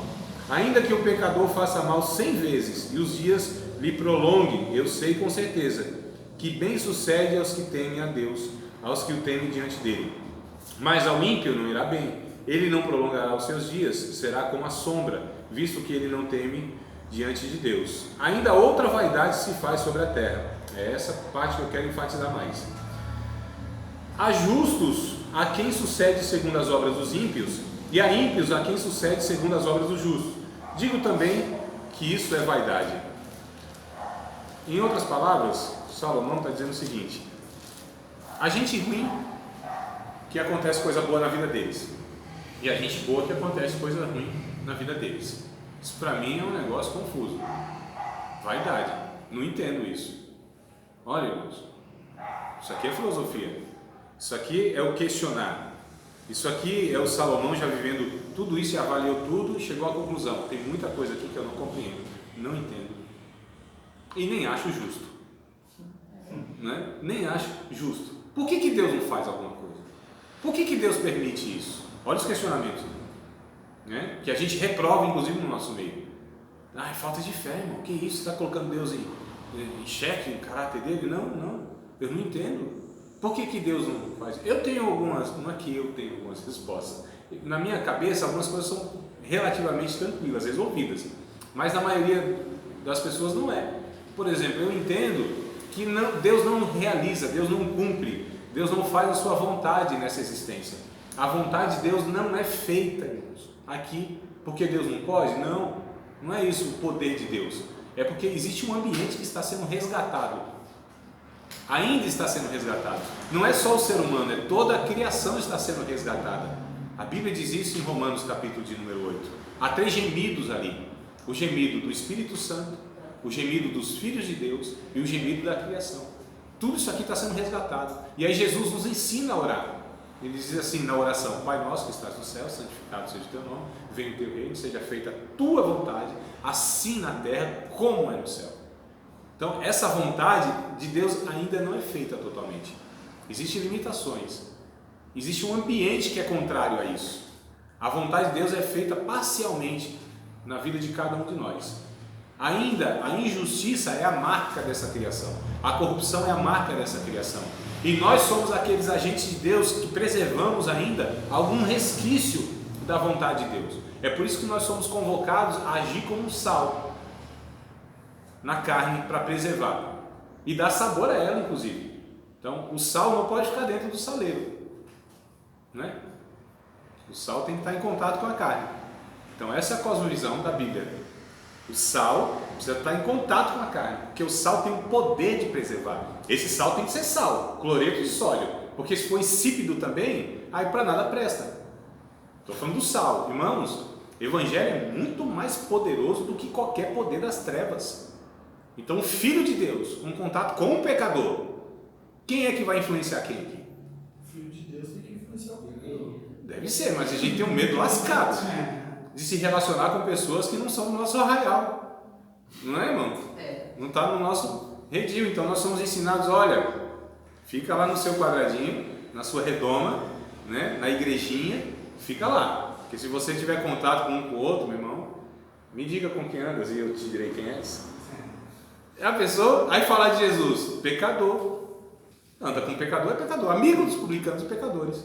Então a gente percebe que esse ditado parece que com Jesus não era verdadeiro. Se não era com ele, não é com a gente também. Porque nós somos convocados a andar com todas essas pessoas ruins. Aquele irmão está desviado, não vou mais na casa dele não. Vai lá não, o irmão desviou. É aí que ele precisa de você, de mim, né? Eu não vou andar. Irmão, se fosse hoje, Jesus teria acesso e tomaria cafezinho na casa do traficante do bairro, sem problema nenhum. Estava lá de boa, abençoando tudo lá, pegando, dando o Senhor falando o Senhor, né? Senhor, dou-te graças aqui. Sei que o procedimento, não estou falando isso aqui não, tá? Estou dando exemplo lá. Esse aqui já está ungido, né? Então, Jesus ia dar graças, irmão, ia influenciar aquele lá, ia chegar lá e falar: chegou salvação nessa casa, a luz raiou aqui, porque o poder das trevas não é maior do que a luz, não tem como ser. Por isso nós somos convocados a ser luz do mundo, sal da terra. É interessante que em nenhum momento Jesus falou para Zaqueu fazer alguma coisa. Ele que se sentiu influenciado em devolver tudo, em largar. Só pela presença do Mestre. Só a presença de Jesus. Só a presença de Jesus já influenciou Zaqueu para a vida. Isso. É muito interessante. E a gente fica vendo Eu acho que há pouco evangelho em nós, então. Porque a gente não tem essa capacidade. Hoje a gente vai dialogar com as pessoas, você não vê as pessoas falando, cara, eu vejo que você tem alguma coisa que eu quero ter, que eu não tenho, mas que você tem. A gente não vê isso. Que nem a menina que chegou lá no serviço, hoje se olha para o pastor, a imagem do pastor é ladrão. Todo mundo fala, pastor, o meu patrão falou para mim, nossa, você está estudando que você vai ser pastor para ficar rico? Eu falei para ele, triste esse seu pensamento, porque o pastor nunca é para ser rico, o pastor é para ser uma pessoa que vai ajudar, é como se fosse um psicólogo. É por causa dos maus exemplos, né? Os maus exemplos, você entendeu? Então hoje é difícil você ser pastor, hoje é difícil você ser um cristão, um crente pegado. Até um político é difícil você ser hoje, por causa dos maus exemplos. Eu falei com o rapaz, a gente somos muito crentes e para mim o crer é você acreditar em alguma coisa, né? O budista é budista porque ele acredita que o budismo vai levar ele para algum lugar. Isso. Agora o difícil é a gente ser cristão. A gente bater no peito e falar assim, eu sou Discípulo de Cristo. discípulo de Cristo. É um Isso desafio. é onde a gente pega, que não é mais ensinado a ser. Discípulo e formador de discípulos. Foi o que Jesus falou, né? E tipo, todo mundo, e o que vocês aprenderam, discípulo, agora ensina. Então formem também vocês seus discípulos. No discipulado, Fernando, você falando de discipulado aí, a gente tem um pensamento no discipulado que é o seguinte: eu ensino o que eu sei, eu, André, ensino o que eu sei para vocês. Tranquilo, eu consigo fazer isso, de boa. Eu ensino para vocês o que eu sei. Agora eu gero em vocês o que eu sou. Né? Eu só posso gerar o que eu sou. Eu posso ensinar uma coisa e ensino. Agora, gerar em vocês, um discípulo só pode gerar um discípulo quando ele também é um discípulo. É transmissão de vida que nós estamos lidando aqui. Não é transmissão de conhecimento.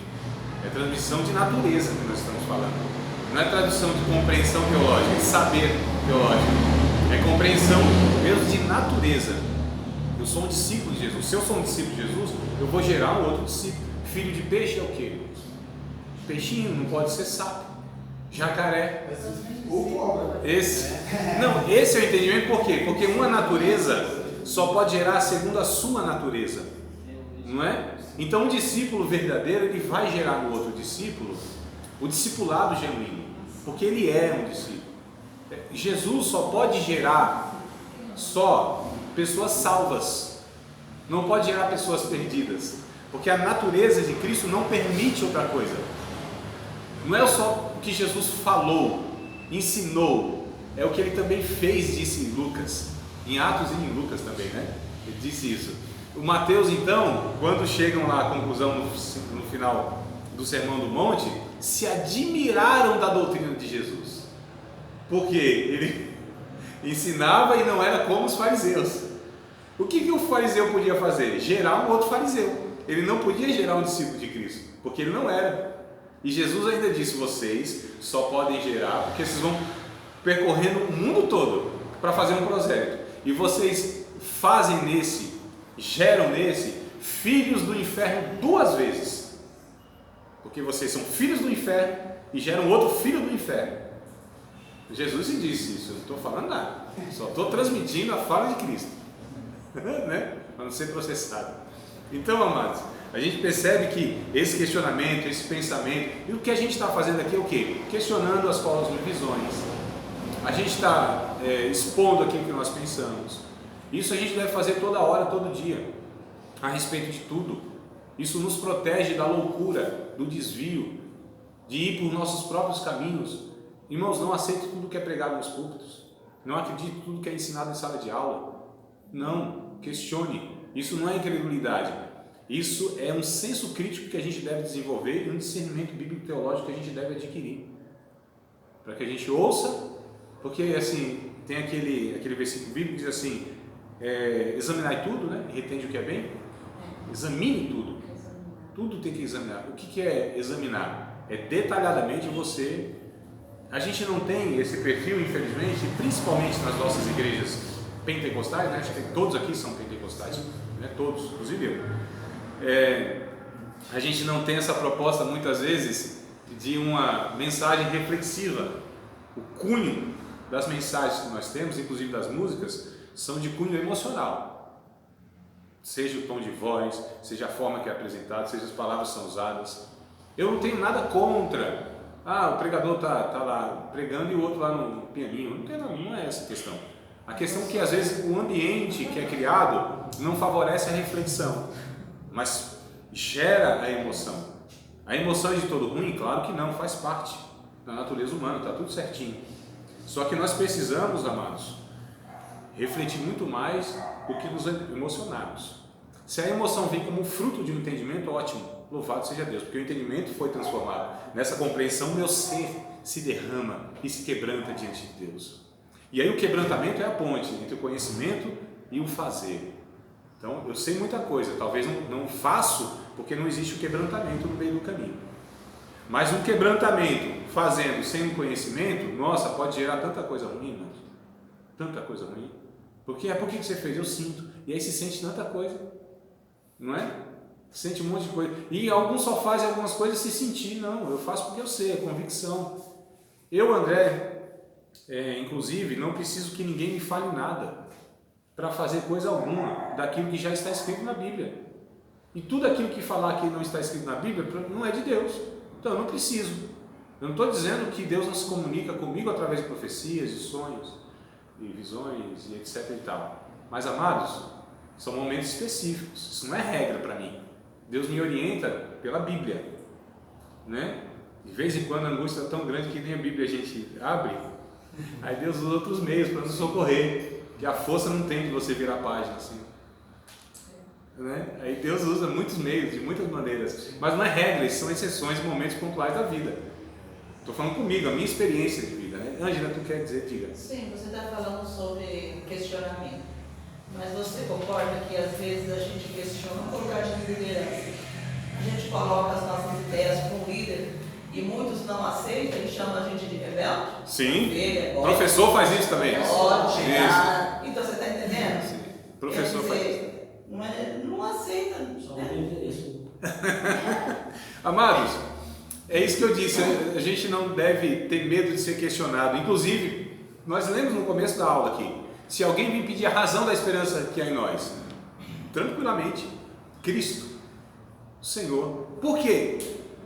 Por isso que nós precisamos conhecer a nossa fé. Nós precisamos conhecer a nossa fé. Eu me lembro no ano de 2001, eu me lembro que eu estava trabalhando como agente de saúde numa prestadora de serviço da prefeitura. Aquele tempo que saiu um foco de dengue muito terrível aqui em São Paulo. E nós íamos numa equipe e estava muito, aquele tempo estava muito assim, evidente o movimento carismático da Igreja Católica, né? E muitos jovens, né? Esse movimento.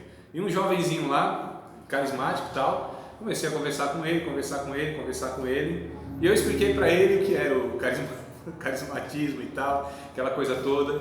E os outros olhando assim, disseram, rapaz, você conhece mais o movimento dele do que ele mesmo? Eu falei assim, você tem que prestar atenção no que você está seguindo. Conheça lá o movimento, sem te ver ele. Eu falei para ele sair de lá. Conheça. Então nós precisamos conhecer a nossa fé, irmãos. Nós precisamos ter essa noção básica da nossa fé. Quem é Deus? Quem é a Trindade? O que é as Escrituras? Lógico que isso não é do dia para a noite, é um esforço diário.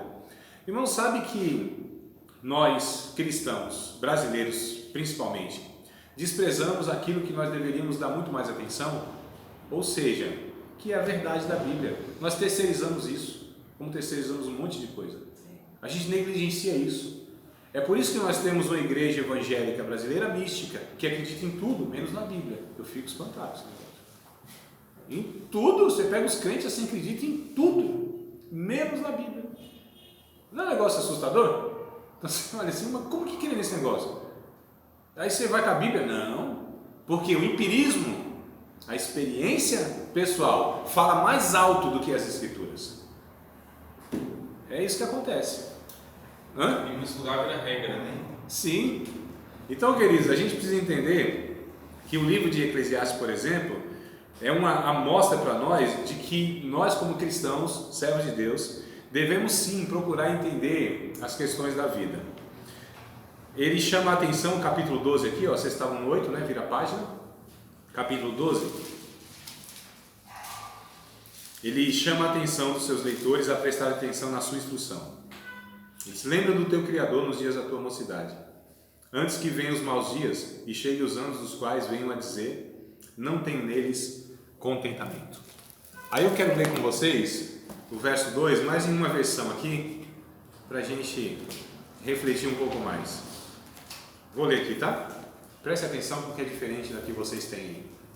A não ser que alguém esteja com uma mensagem. Né? Então vamos lá.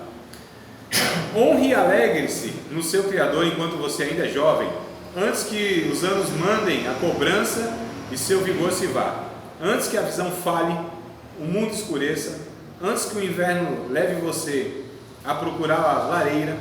Na velhice seu corpo já não ajudará muito, os músculos afrouxam, os passos vacilam, as juntas endurecem, as sombras da noite se apresentam, você já não poderá ir para onde quer, tudo estará devagar, quase parando. Quem está se identificando, diga glória a Deus. Passou dos 40. Quase pedindo o seu parar. Então vamos lá, preste atenção aqui. O barulho em sua casa desaparecerá. Surdez, né? É sério. E você acordará com o canto dos pássaros. Insônia. Passeios nas montanhas será coisa do passado. Limitação física.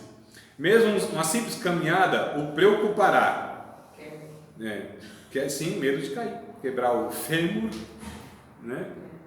Seu cabelo branco será como a flor da macieira, a gente sabe, adornando um corpo frágil como um cristal. Os ossos quebram fácil mesmo. Você estará a caminho do descanso eterno. Não, que animador. E os seus amigos já começam a chorar. Nossa, meu. Até eu aqui estou ficando meio desanimado com essa leitura. A vida agradável enquanto durar, logo acabará.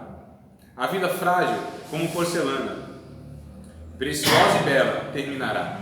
Então o corpo voltará ao pó, o espírito tornará Deus, que primeiramente o soprou. Nada faz sentido, sinto um grande vazio. Arrependido, irmão. Alguns dizem, né? Arrependido, irmão. Aquele que está em busca concluiu que nada faz o mínimo sentido. Olha, irmãos, não está falando de um sábio. Isso aqui é o final do livro dele. Se a gente lê o que está lá para trás, aí você fala, não, depressivo, sem fé, esse cara não deve nem dar dízimo. Perdeu a visão. Né? Então,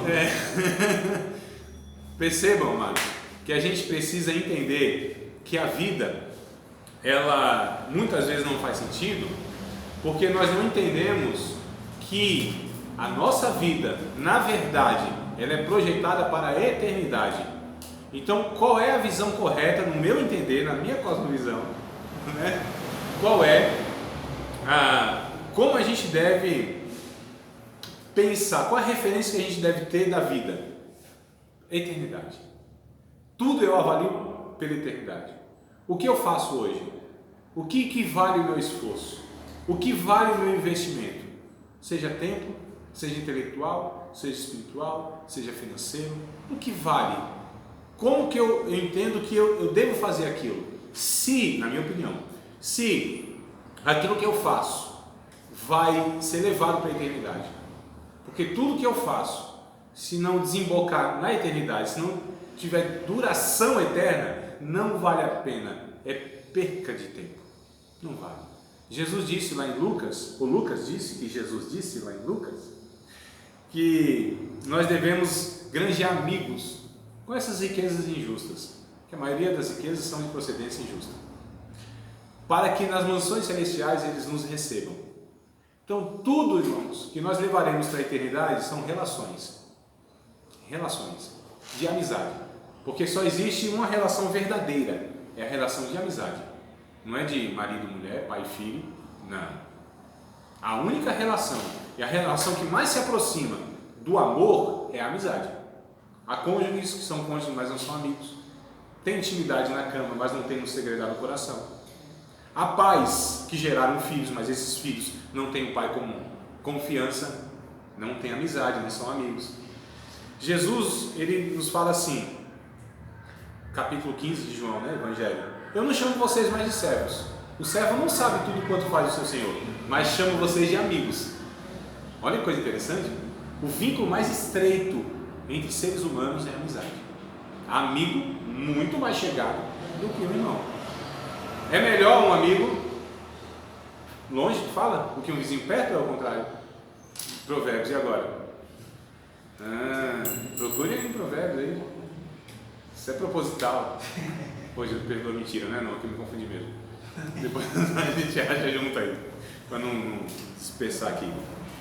Então, queridos, aqui a gente entende que as questões da vida são vistas do ponto de vista de um homem debaixo do sol. Então, por que ele chega a essa conclusão aqui? Porque ele está vendo essa vida nessa limitação, debaixo do sol. Ele usa muitas vezes essa expressão, né? Isso acontece debaixo do sol, tal, porque ele está vendo esse ambiente. Ele não está projetando a eternidade. Aí fica desanimador a vida. Fica sem sentido a vida, quando a gente olha aqui nesse ambiente. Mas, irmãos, quando a nossa cosmovisão, a nossa visão, ela projeta para a eternidade, aí é tudo muito tranquilo. Aí a alma se apazigua. Eu fico de boa, como diz os jovens, tranquilo, né? Eu não tenho crise que me paralise. A crise como um processo dessa construção da fé, mas não como algo que vai me desanimar a ponto de eu abandonar a fé, não. Pelo contrário, aí que eu me agarro mais à fé, porque eu sei que esse ambiente aqui, de fato, é um ambiente que ele, além de ser limitado, ele está em destruição iminente, contínua. Sabe por que tudo não se destruiu aqui? Porque ainda o Espírito Santo vem renovar a terra, diz o Salmo. Deus envia o seu Espírito e renova a terra. Porque desde lá de Adão tudo era para se desintegrar aqui, tudo destruído. Adão pecou, o pecado entrou no mundo, na criação, tudo era para ser destruído. O que aconteceu? Por que não foi destruído? Porque o diabo esperava isso. O diabo esperava, contra Deus não posso fazer coisa nenhuma. Mas eu sei que isso na história se repetiu, irmão. É muito interessante a gente perceber isso. Ou seja, o diabo nunca pôde fazer nada contra Deus. Ele sempre então fez com que o homem ofendesse Deus, porque a própria santidade de Deus se encarregaria de destruir o homem, fulminar o homem. Entendeu? Então o diabo introjetou no coração do homem lá o desejo de desobediência. Desobedeceu, o diabo ficou lá só olhando. Agora Deus vai desgraçar todo esse negócio, vai acabar com o homem, criação, cosmos, vai ser tudo destruído. Porque Deus não pode compactuar com o pecado. Deus é santo, tudo está nele. Se o pecado entrou, ele tem que expelir. Isso é como um corpo estranho, né? Que ele tem que ser expelido. Aí o diabo olhou, aí Deus chama, vai até o homem. Isso já era surpresa, porque o que o diabo esperava que lá do céu já viesse um raio, destruísse terra, Júpiter, Marte, Sol, tudo, irmão, galáxias e tudo. Aí não, Deus vem, a viração do dia, Adão, onde estás? Para surpresa, pergunta onde ele está. E o diabo, acho que ele falou, oxi, É nada. o que está acontecendo?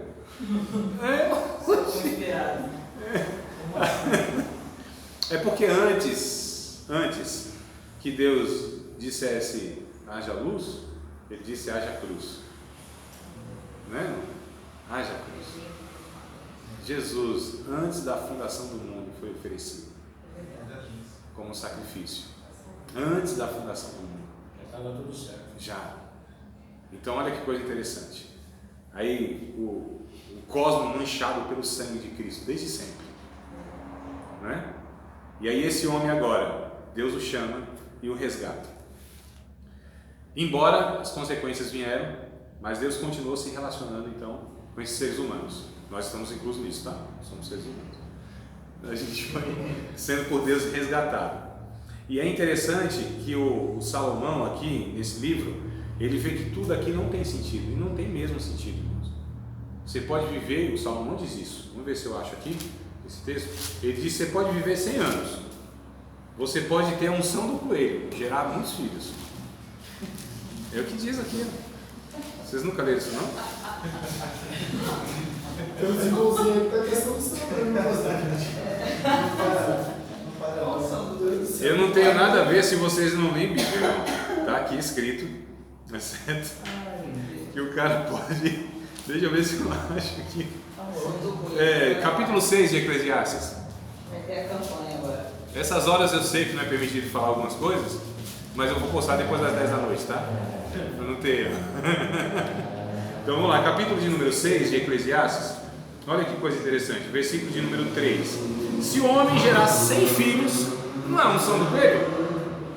gerar 100 filhos, viver muitos anos, e os dias dos seus anos forem muitos, e se a sua alma se não fartar do bem, e além disso não tiver um enterro, digo que um aborto é melhor do que ele. Porquanto, debalde, em vão, veio e em trevas se vai, e de trevas se cobre o seu nome. E ainda que nunca viu o sol, nem o conheceu, mas descanso tem do que o tal. E diz que o aborto é melhor do que essa pessoa que viveu todos esses anos e teve muitos filhos e viveu uma vida longa, Certamente ainda que vivesse 2 vezes 1000 anos, olha, mas não gozasse o bem, não vão todos para o mesmo lugar? Irmãos, rapaz, é desanimador. Ele coloca que você pode viver o tempo que for. Um ser humano que passou nessa vida, experimentou tudo que essa vida pode dar de bom, como foi o Salomão, pode ter uma vida longeva. Ele fala que pode viver 2000 anos. Irmãos, você pode viver 2000 anos. Olha só, mas não conhecer o Criador, essa vida é inútil, fútil, miserável e em vão. Era melhor não ter nascido, ele diz. Um aborto é mais bem-aventurado do que essa pessoa. Olha, que resolução que chega nessa vida. E ele coloca lá no final do seu livro de Eclesiastes: o fim de todo homem é obedecer a Deus, temer a Deus e obedecer seus mandamentos. Agora você imagina a pessoa ter toda uma oportunidade dentro de uma igreja, cantar louvor, e de repente não conhecer a Deus. Aí Jesus traduz tudo isso aqui de Salomão em uma única palavra: do que vale o homem ganhar o mundo todo e perder a sua alma? Em uma palavra Jesus resume tudo isso. Do que vale ganhar o mundo todo e perder a sua alma? Do que vale? Irmãos, é muito sério. Então a nossa vida não se resume aqui nessa existência. Essa é a visão correta do discípulo de Cristo, do cristão. Nós vivemos pautado pela eternidade. Aqui é transitório. O sofrimento aqui, as adversidades aqui, elas são momentâneas. Vamos ler um texto de 2 aos Coríntios que eu gosto demais desse texto. Poderia até falar ele de memória, mas eu não quero arriscar perder uma vírgula. Do capítulo 4 de 2 aos Coríntios, versos 16, 17 e 18. Aí talvez os irmãos falam: André, não está fazendo muito sentido as coisas que vocês estão colocando. Calma que eu acredito que eu vou chegar lá onde eu quero. Ou juntos, pretendo chegar com vocês onde eu quero. Essa questão de cosmovisão, como faz toda a diferença na vida, irmãos. Toda a diferença. 2 aos Coríntios, capítulo de número 4, versos 16, 17 e 18. Por isso, não desfalecemos, mas ainda que o nosso homem exterior se corrompa. Esse homem aqui, essa descrição que o nosso amigo Salomão disse aqui, que tudo murcha, cai, fica mal, não ouve, É sério, a gente sabe. Uns mais, outros menos. Uns saberão, Saberão. Sabe, tu sabe também, tu sabe. Eu sei, Danielzinho saberá. Daqui uns longos anos lá pra frente. Ainda não sabes. O que eu falo agora tu não pode entender, mas entenderás depois. Verso 17. Porque a nossa leve e momentânea tribulação. Não, desculpa, eu não acabei o texto. Vamos voltar no 16. Por isso não desfalecemos. Olha só. Por isso não desfalecemos. Mas ainda que o nosso homem exterior se corrompa, o interior, contudo, se renova de dia em dia. Porque a nossa leve e momentânea... Olha a comparação que ele faz nas palavras. Leve e momentânea tribulação produz para nós um peso eterno de glória e excelente. Então, leve e momentânea, peso eterno de glória e excelente. Percebe a comparação que ele faz? Leve e momentânea, tribulação, angústia. Peso eterno, excelência, eternidade. 18. Não atentando nós nas coisas que se veem. Não é só os que se veem, é os que se ouvem, é os que se cheiram, é o que se experimenta, é o que se tateia. Tudo que a nossa alma pode absorver dessa existência desse mundo. Olha só, não vamos atentar para essas coisas, mas nas que não se veem, não se ouvem, não se apalpa, não se cheira e não se palateia. Olha só. Mas as que não se veem, porque as que se veem são temporais, e as que se não veem são eternas. E a Bíblia então nos convoca a viver pela fé, não por vista. Então esses sentidos da alma não vão dar conta, irmãos. Mas uma convicção do Espírito, onde o Espírito Santo testifica com o nosso Espírito e clama: Abba, Pai. Nós somos filhos da eternidade, filhos de Deus, não é? E tudo isso que a gente não compreende, não experimenta e é afetado aqui, não tem problema, porque isso já está resolvido na ótica de Deus, e na cruz do Calvário já foi resolvido. Com esse entendimento, acredito eu, que a gente vive uma vida lidando com as adversidades de uma forma mais adequada, e não se desespera. Paulo disse: nós não nos desesperamos, nós somos perseguidos, abatidos não é? Ele diz até que em dado momento desanimou um pouco, mas o Espírito Santo veio e renovou a vida dele. 20 anos que eu tenho essa experiência. Todas as vezes nesses 20 anos que eu quis desanimar da vida, o Espírito Santo veio sobre minha vida e me renovou, Deus. Todas as vezes. E eu experimento isso quase todos os dias da minha vida, porque todos os dias da minha vida esse desânimo quer me abater, mas o Espírito Santo vem e me renova no homem interior e me levanta pela fé e me faz caminhar pela fé, e eu vejo a eternidade, e o Espírito que é em mim, ele gera em mim uma fala: Maranata, ora vem, Senhor Jesus. A bendita eterna esperança da glória, que não murcha, que não desfalece, mas que cada dia o Espírito Santo, pela fé, abrindo esse entendimento de eternidade, nos leva a caminhar como peregrinos nessa terra, como forasteiros aqui, entendendo que tudo aqui é temporal, tudo aqui é leve e momentâneo, porque o peso que em nós é derramado, irmão, na glória de Deus vai ser uma coisa assim, muito mais excelente do que tudo isso. Eu sou o primeiro. 1 Pedro, eu entendi 1 Pedro, deixa eu falar 1 Pedro? 1 Pedro, capítulo 4, verso 12, 13 e 14. 1 Pedro. Amados, não estranheis a ardente prova que há de vir sobre vós, como se coisa estranha vos acontecesse. Se pelo nome de Cristo sois recuperados, bem-aventurados sois, porque sobre vós repousa o Espírito da glória de Deus.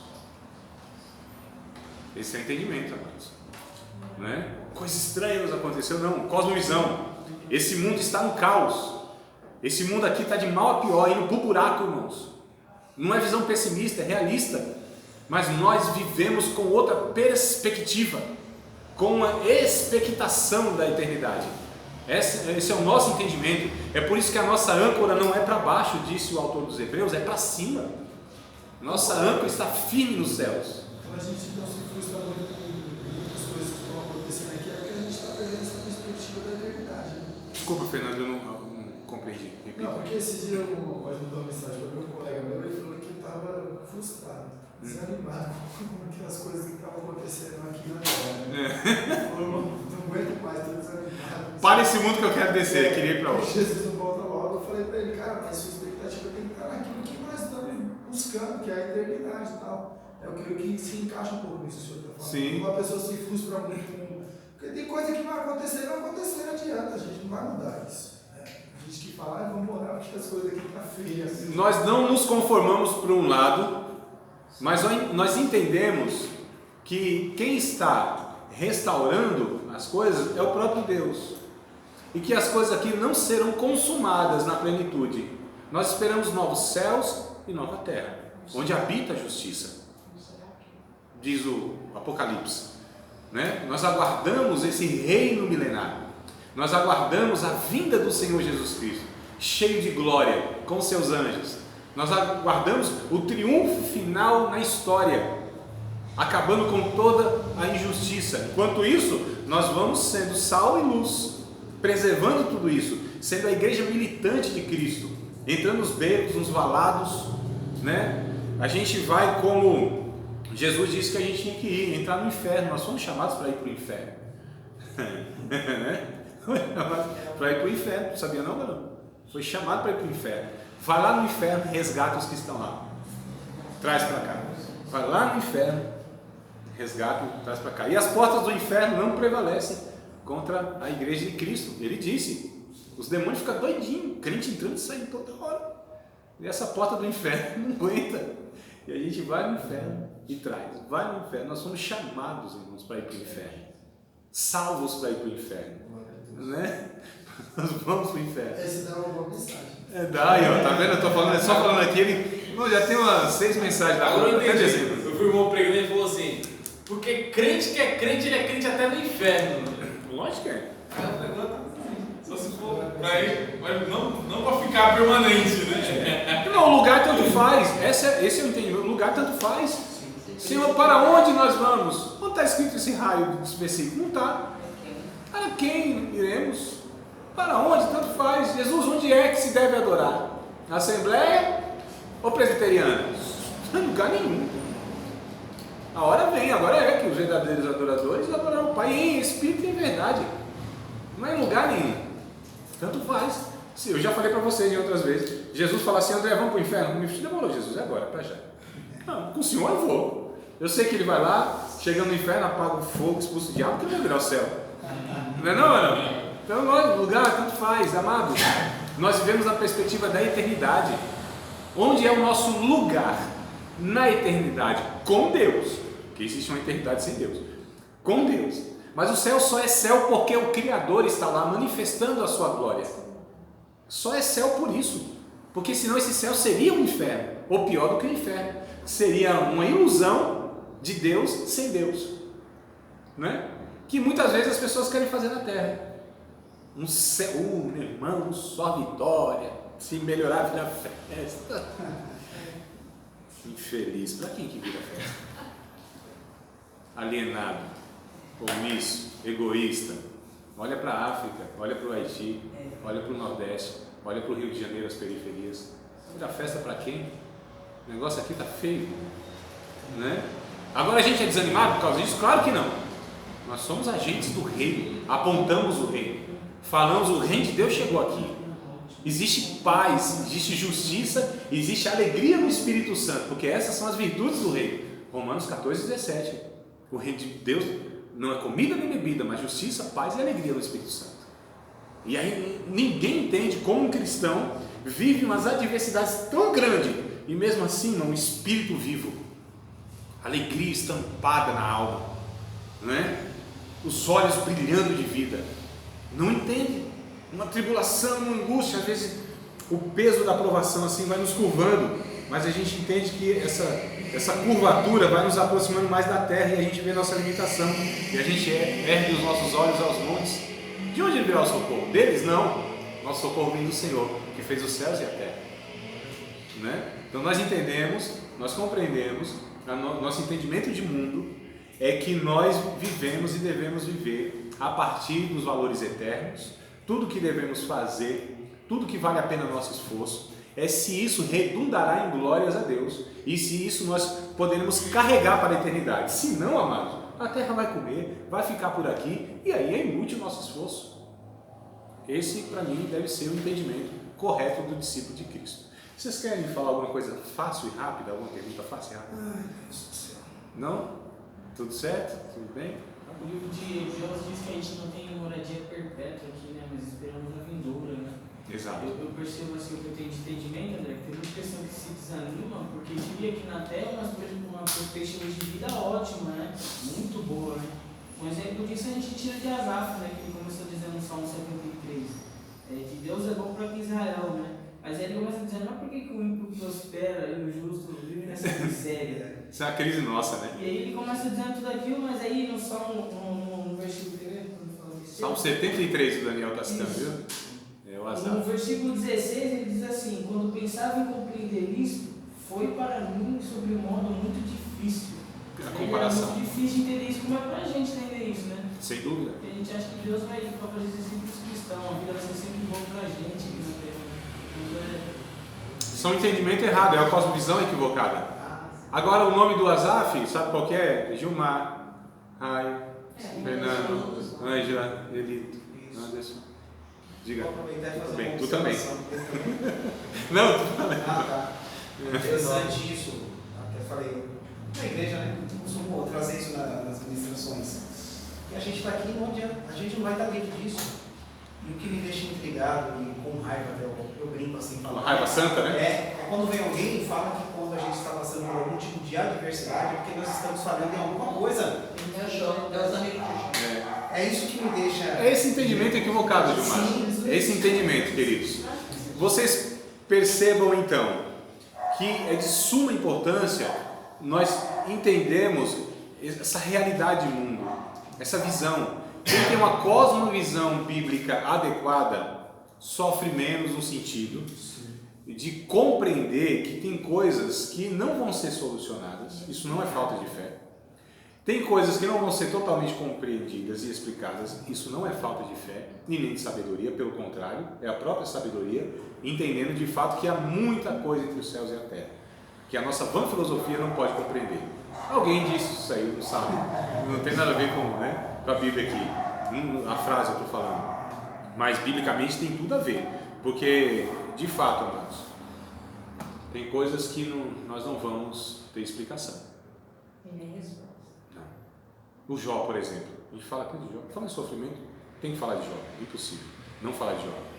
Ele, irmãos, queria tanta resposta de Deus, questionou Deus, questionou. E aí Deus disse, tá bom, cinge os teus lombos como homem, eu vou te responder como Deus. Coitado do Jó, era melhor ele ter ficado calado, podia dormir sem aquela, porque Deus foi fazendo mais perguntas para ele. As perguntas que ele tinha a respeito de Deus já estavam incomodando. Quando Deus fez outras perguntas, acrescentou mais ao Jó, tu esqueceu de um monte aí. Deixa eu te falar como Deus as perguntas que você deveria fazer. Eu te pergunto como Deus, onde estavas quando eu estendi os céus como uma cortina? Onde tu estavas quando eu firmei as bases da terra, os alicerces? Cavei as brocas, coloquei a sapata e as colunas da terra. Onde tu estavas? Quem tu era, Jó? Quando eu estava criando a terra e os anjos se maravilhando, porque eu estava dizendo, haja luz, haja animais, haja isso, e os anjos se alegrando, falando língua estranha, os anjos casalzinhos assim,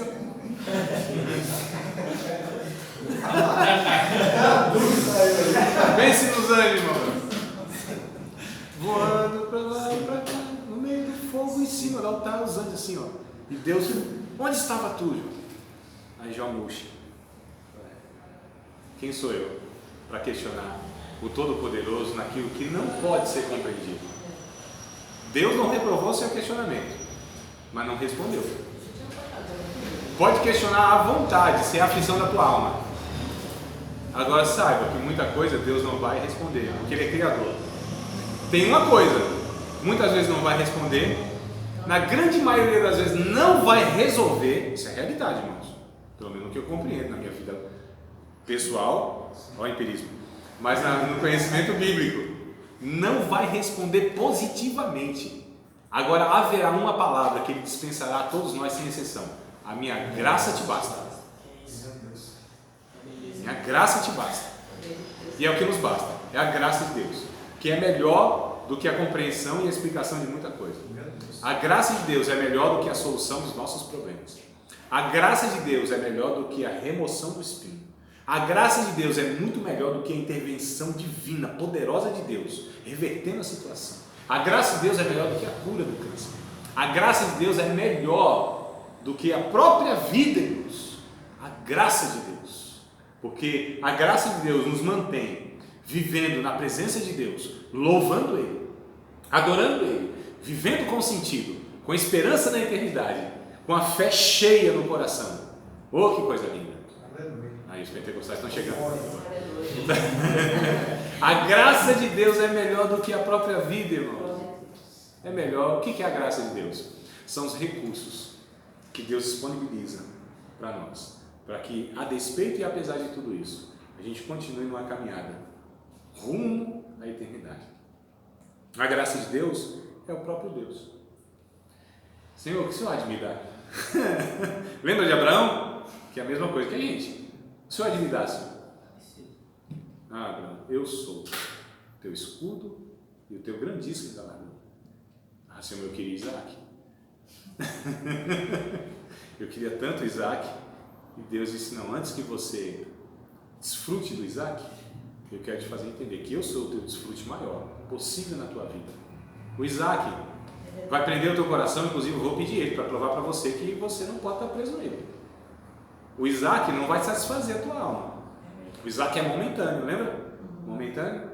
O Isaac não é tudo não, meu filho. A bênção não é tudo não. Eu sou o tudo na tua vida.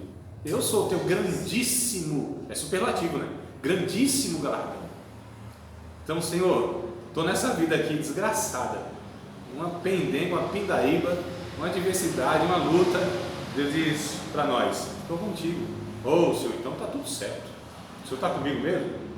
Estou contigo. Não te deixarei e não te desampararei. Então está tudo certo. Mas o senhor vai me livrar da fornalha? Eu vou, não, mas estou contigo lá. Vai. Não, eu vou junto com você, inclusive. Irmãos, olha, na oração, se o senhor vai me livrar da fornalha? Não. Aí Deus responde no zap, TMJ. Estamos Vamos nós. Vou com você. Senhor, mas essa cova do leão, o senhor não vai assim preparar um promotor assim para deixar eu ser condenado? Não. Eu vou fechar a boquinha do felino. Descansa aí. Ô Senhor, mas eu vou passar por essa morte? Meu filho, eu passei. Eu estou contigo na morte. Você vai na ressurreição comigo. Não é, irmão? A gente precisa entender. Compreensão do mundo. Que coisa boa. Meu Deus do céu. É forte. É forte, Brasil.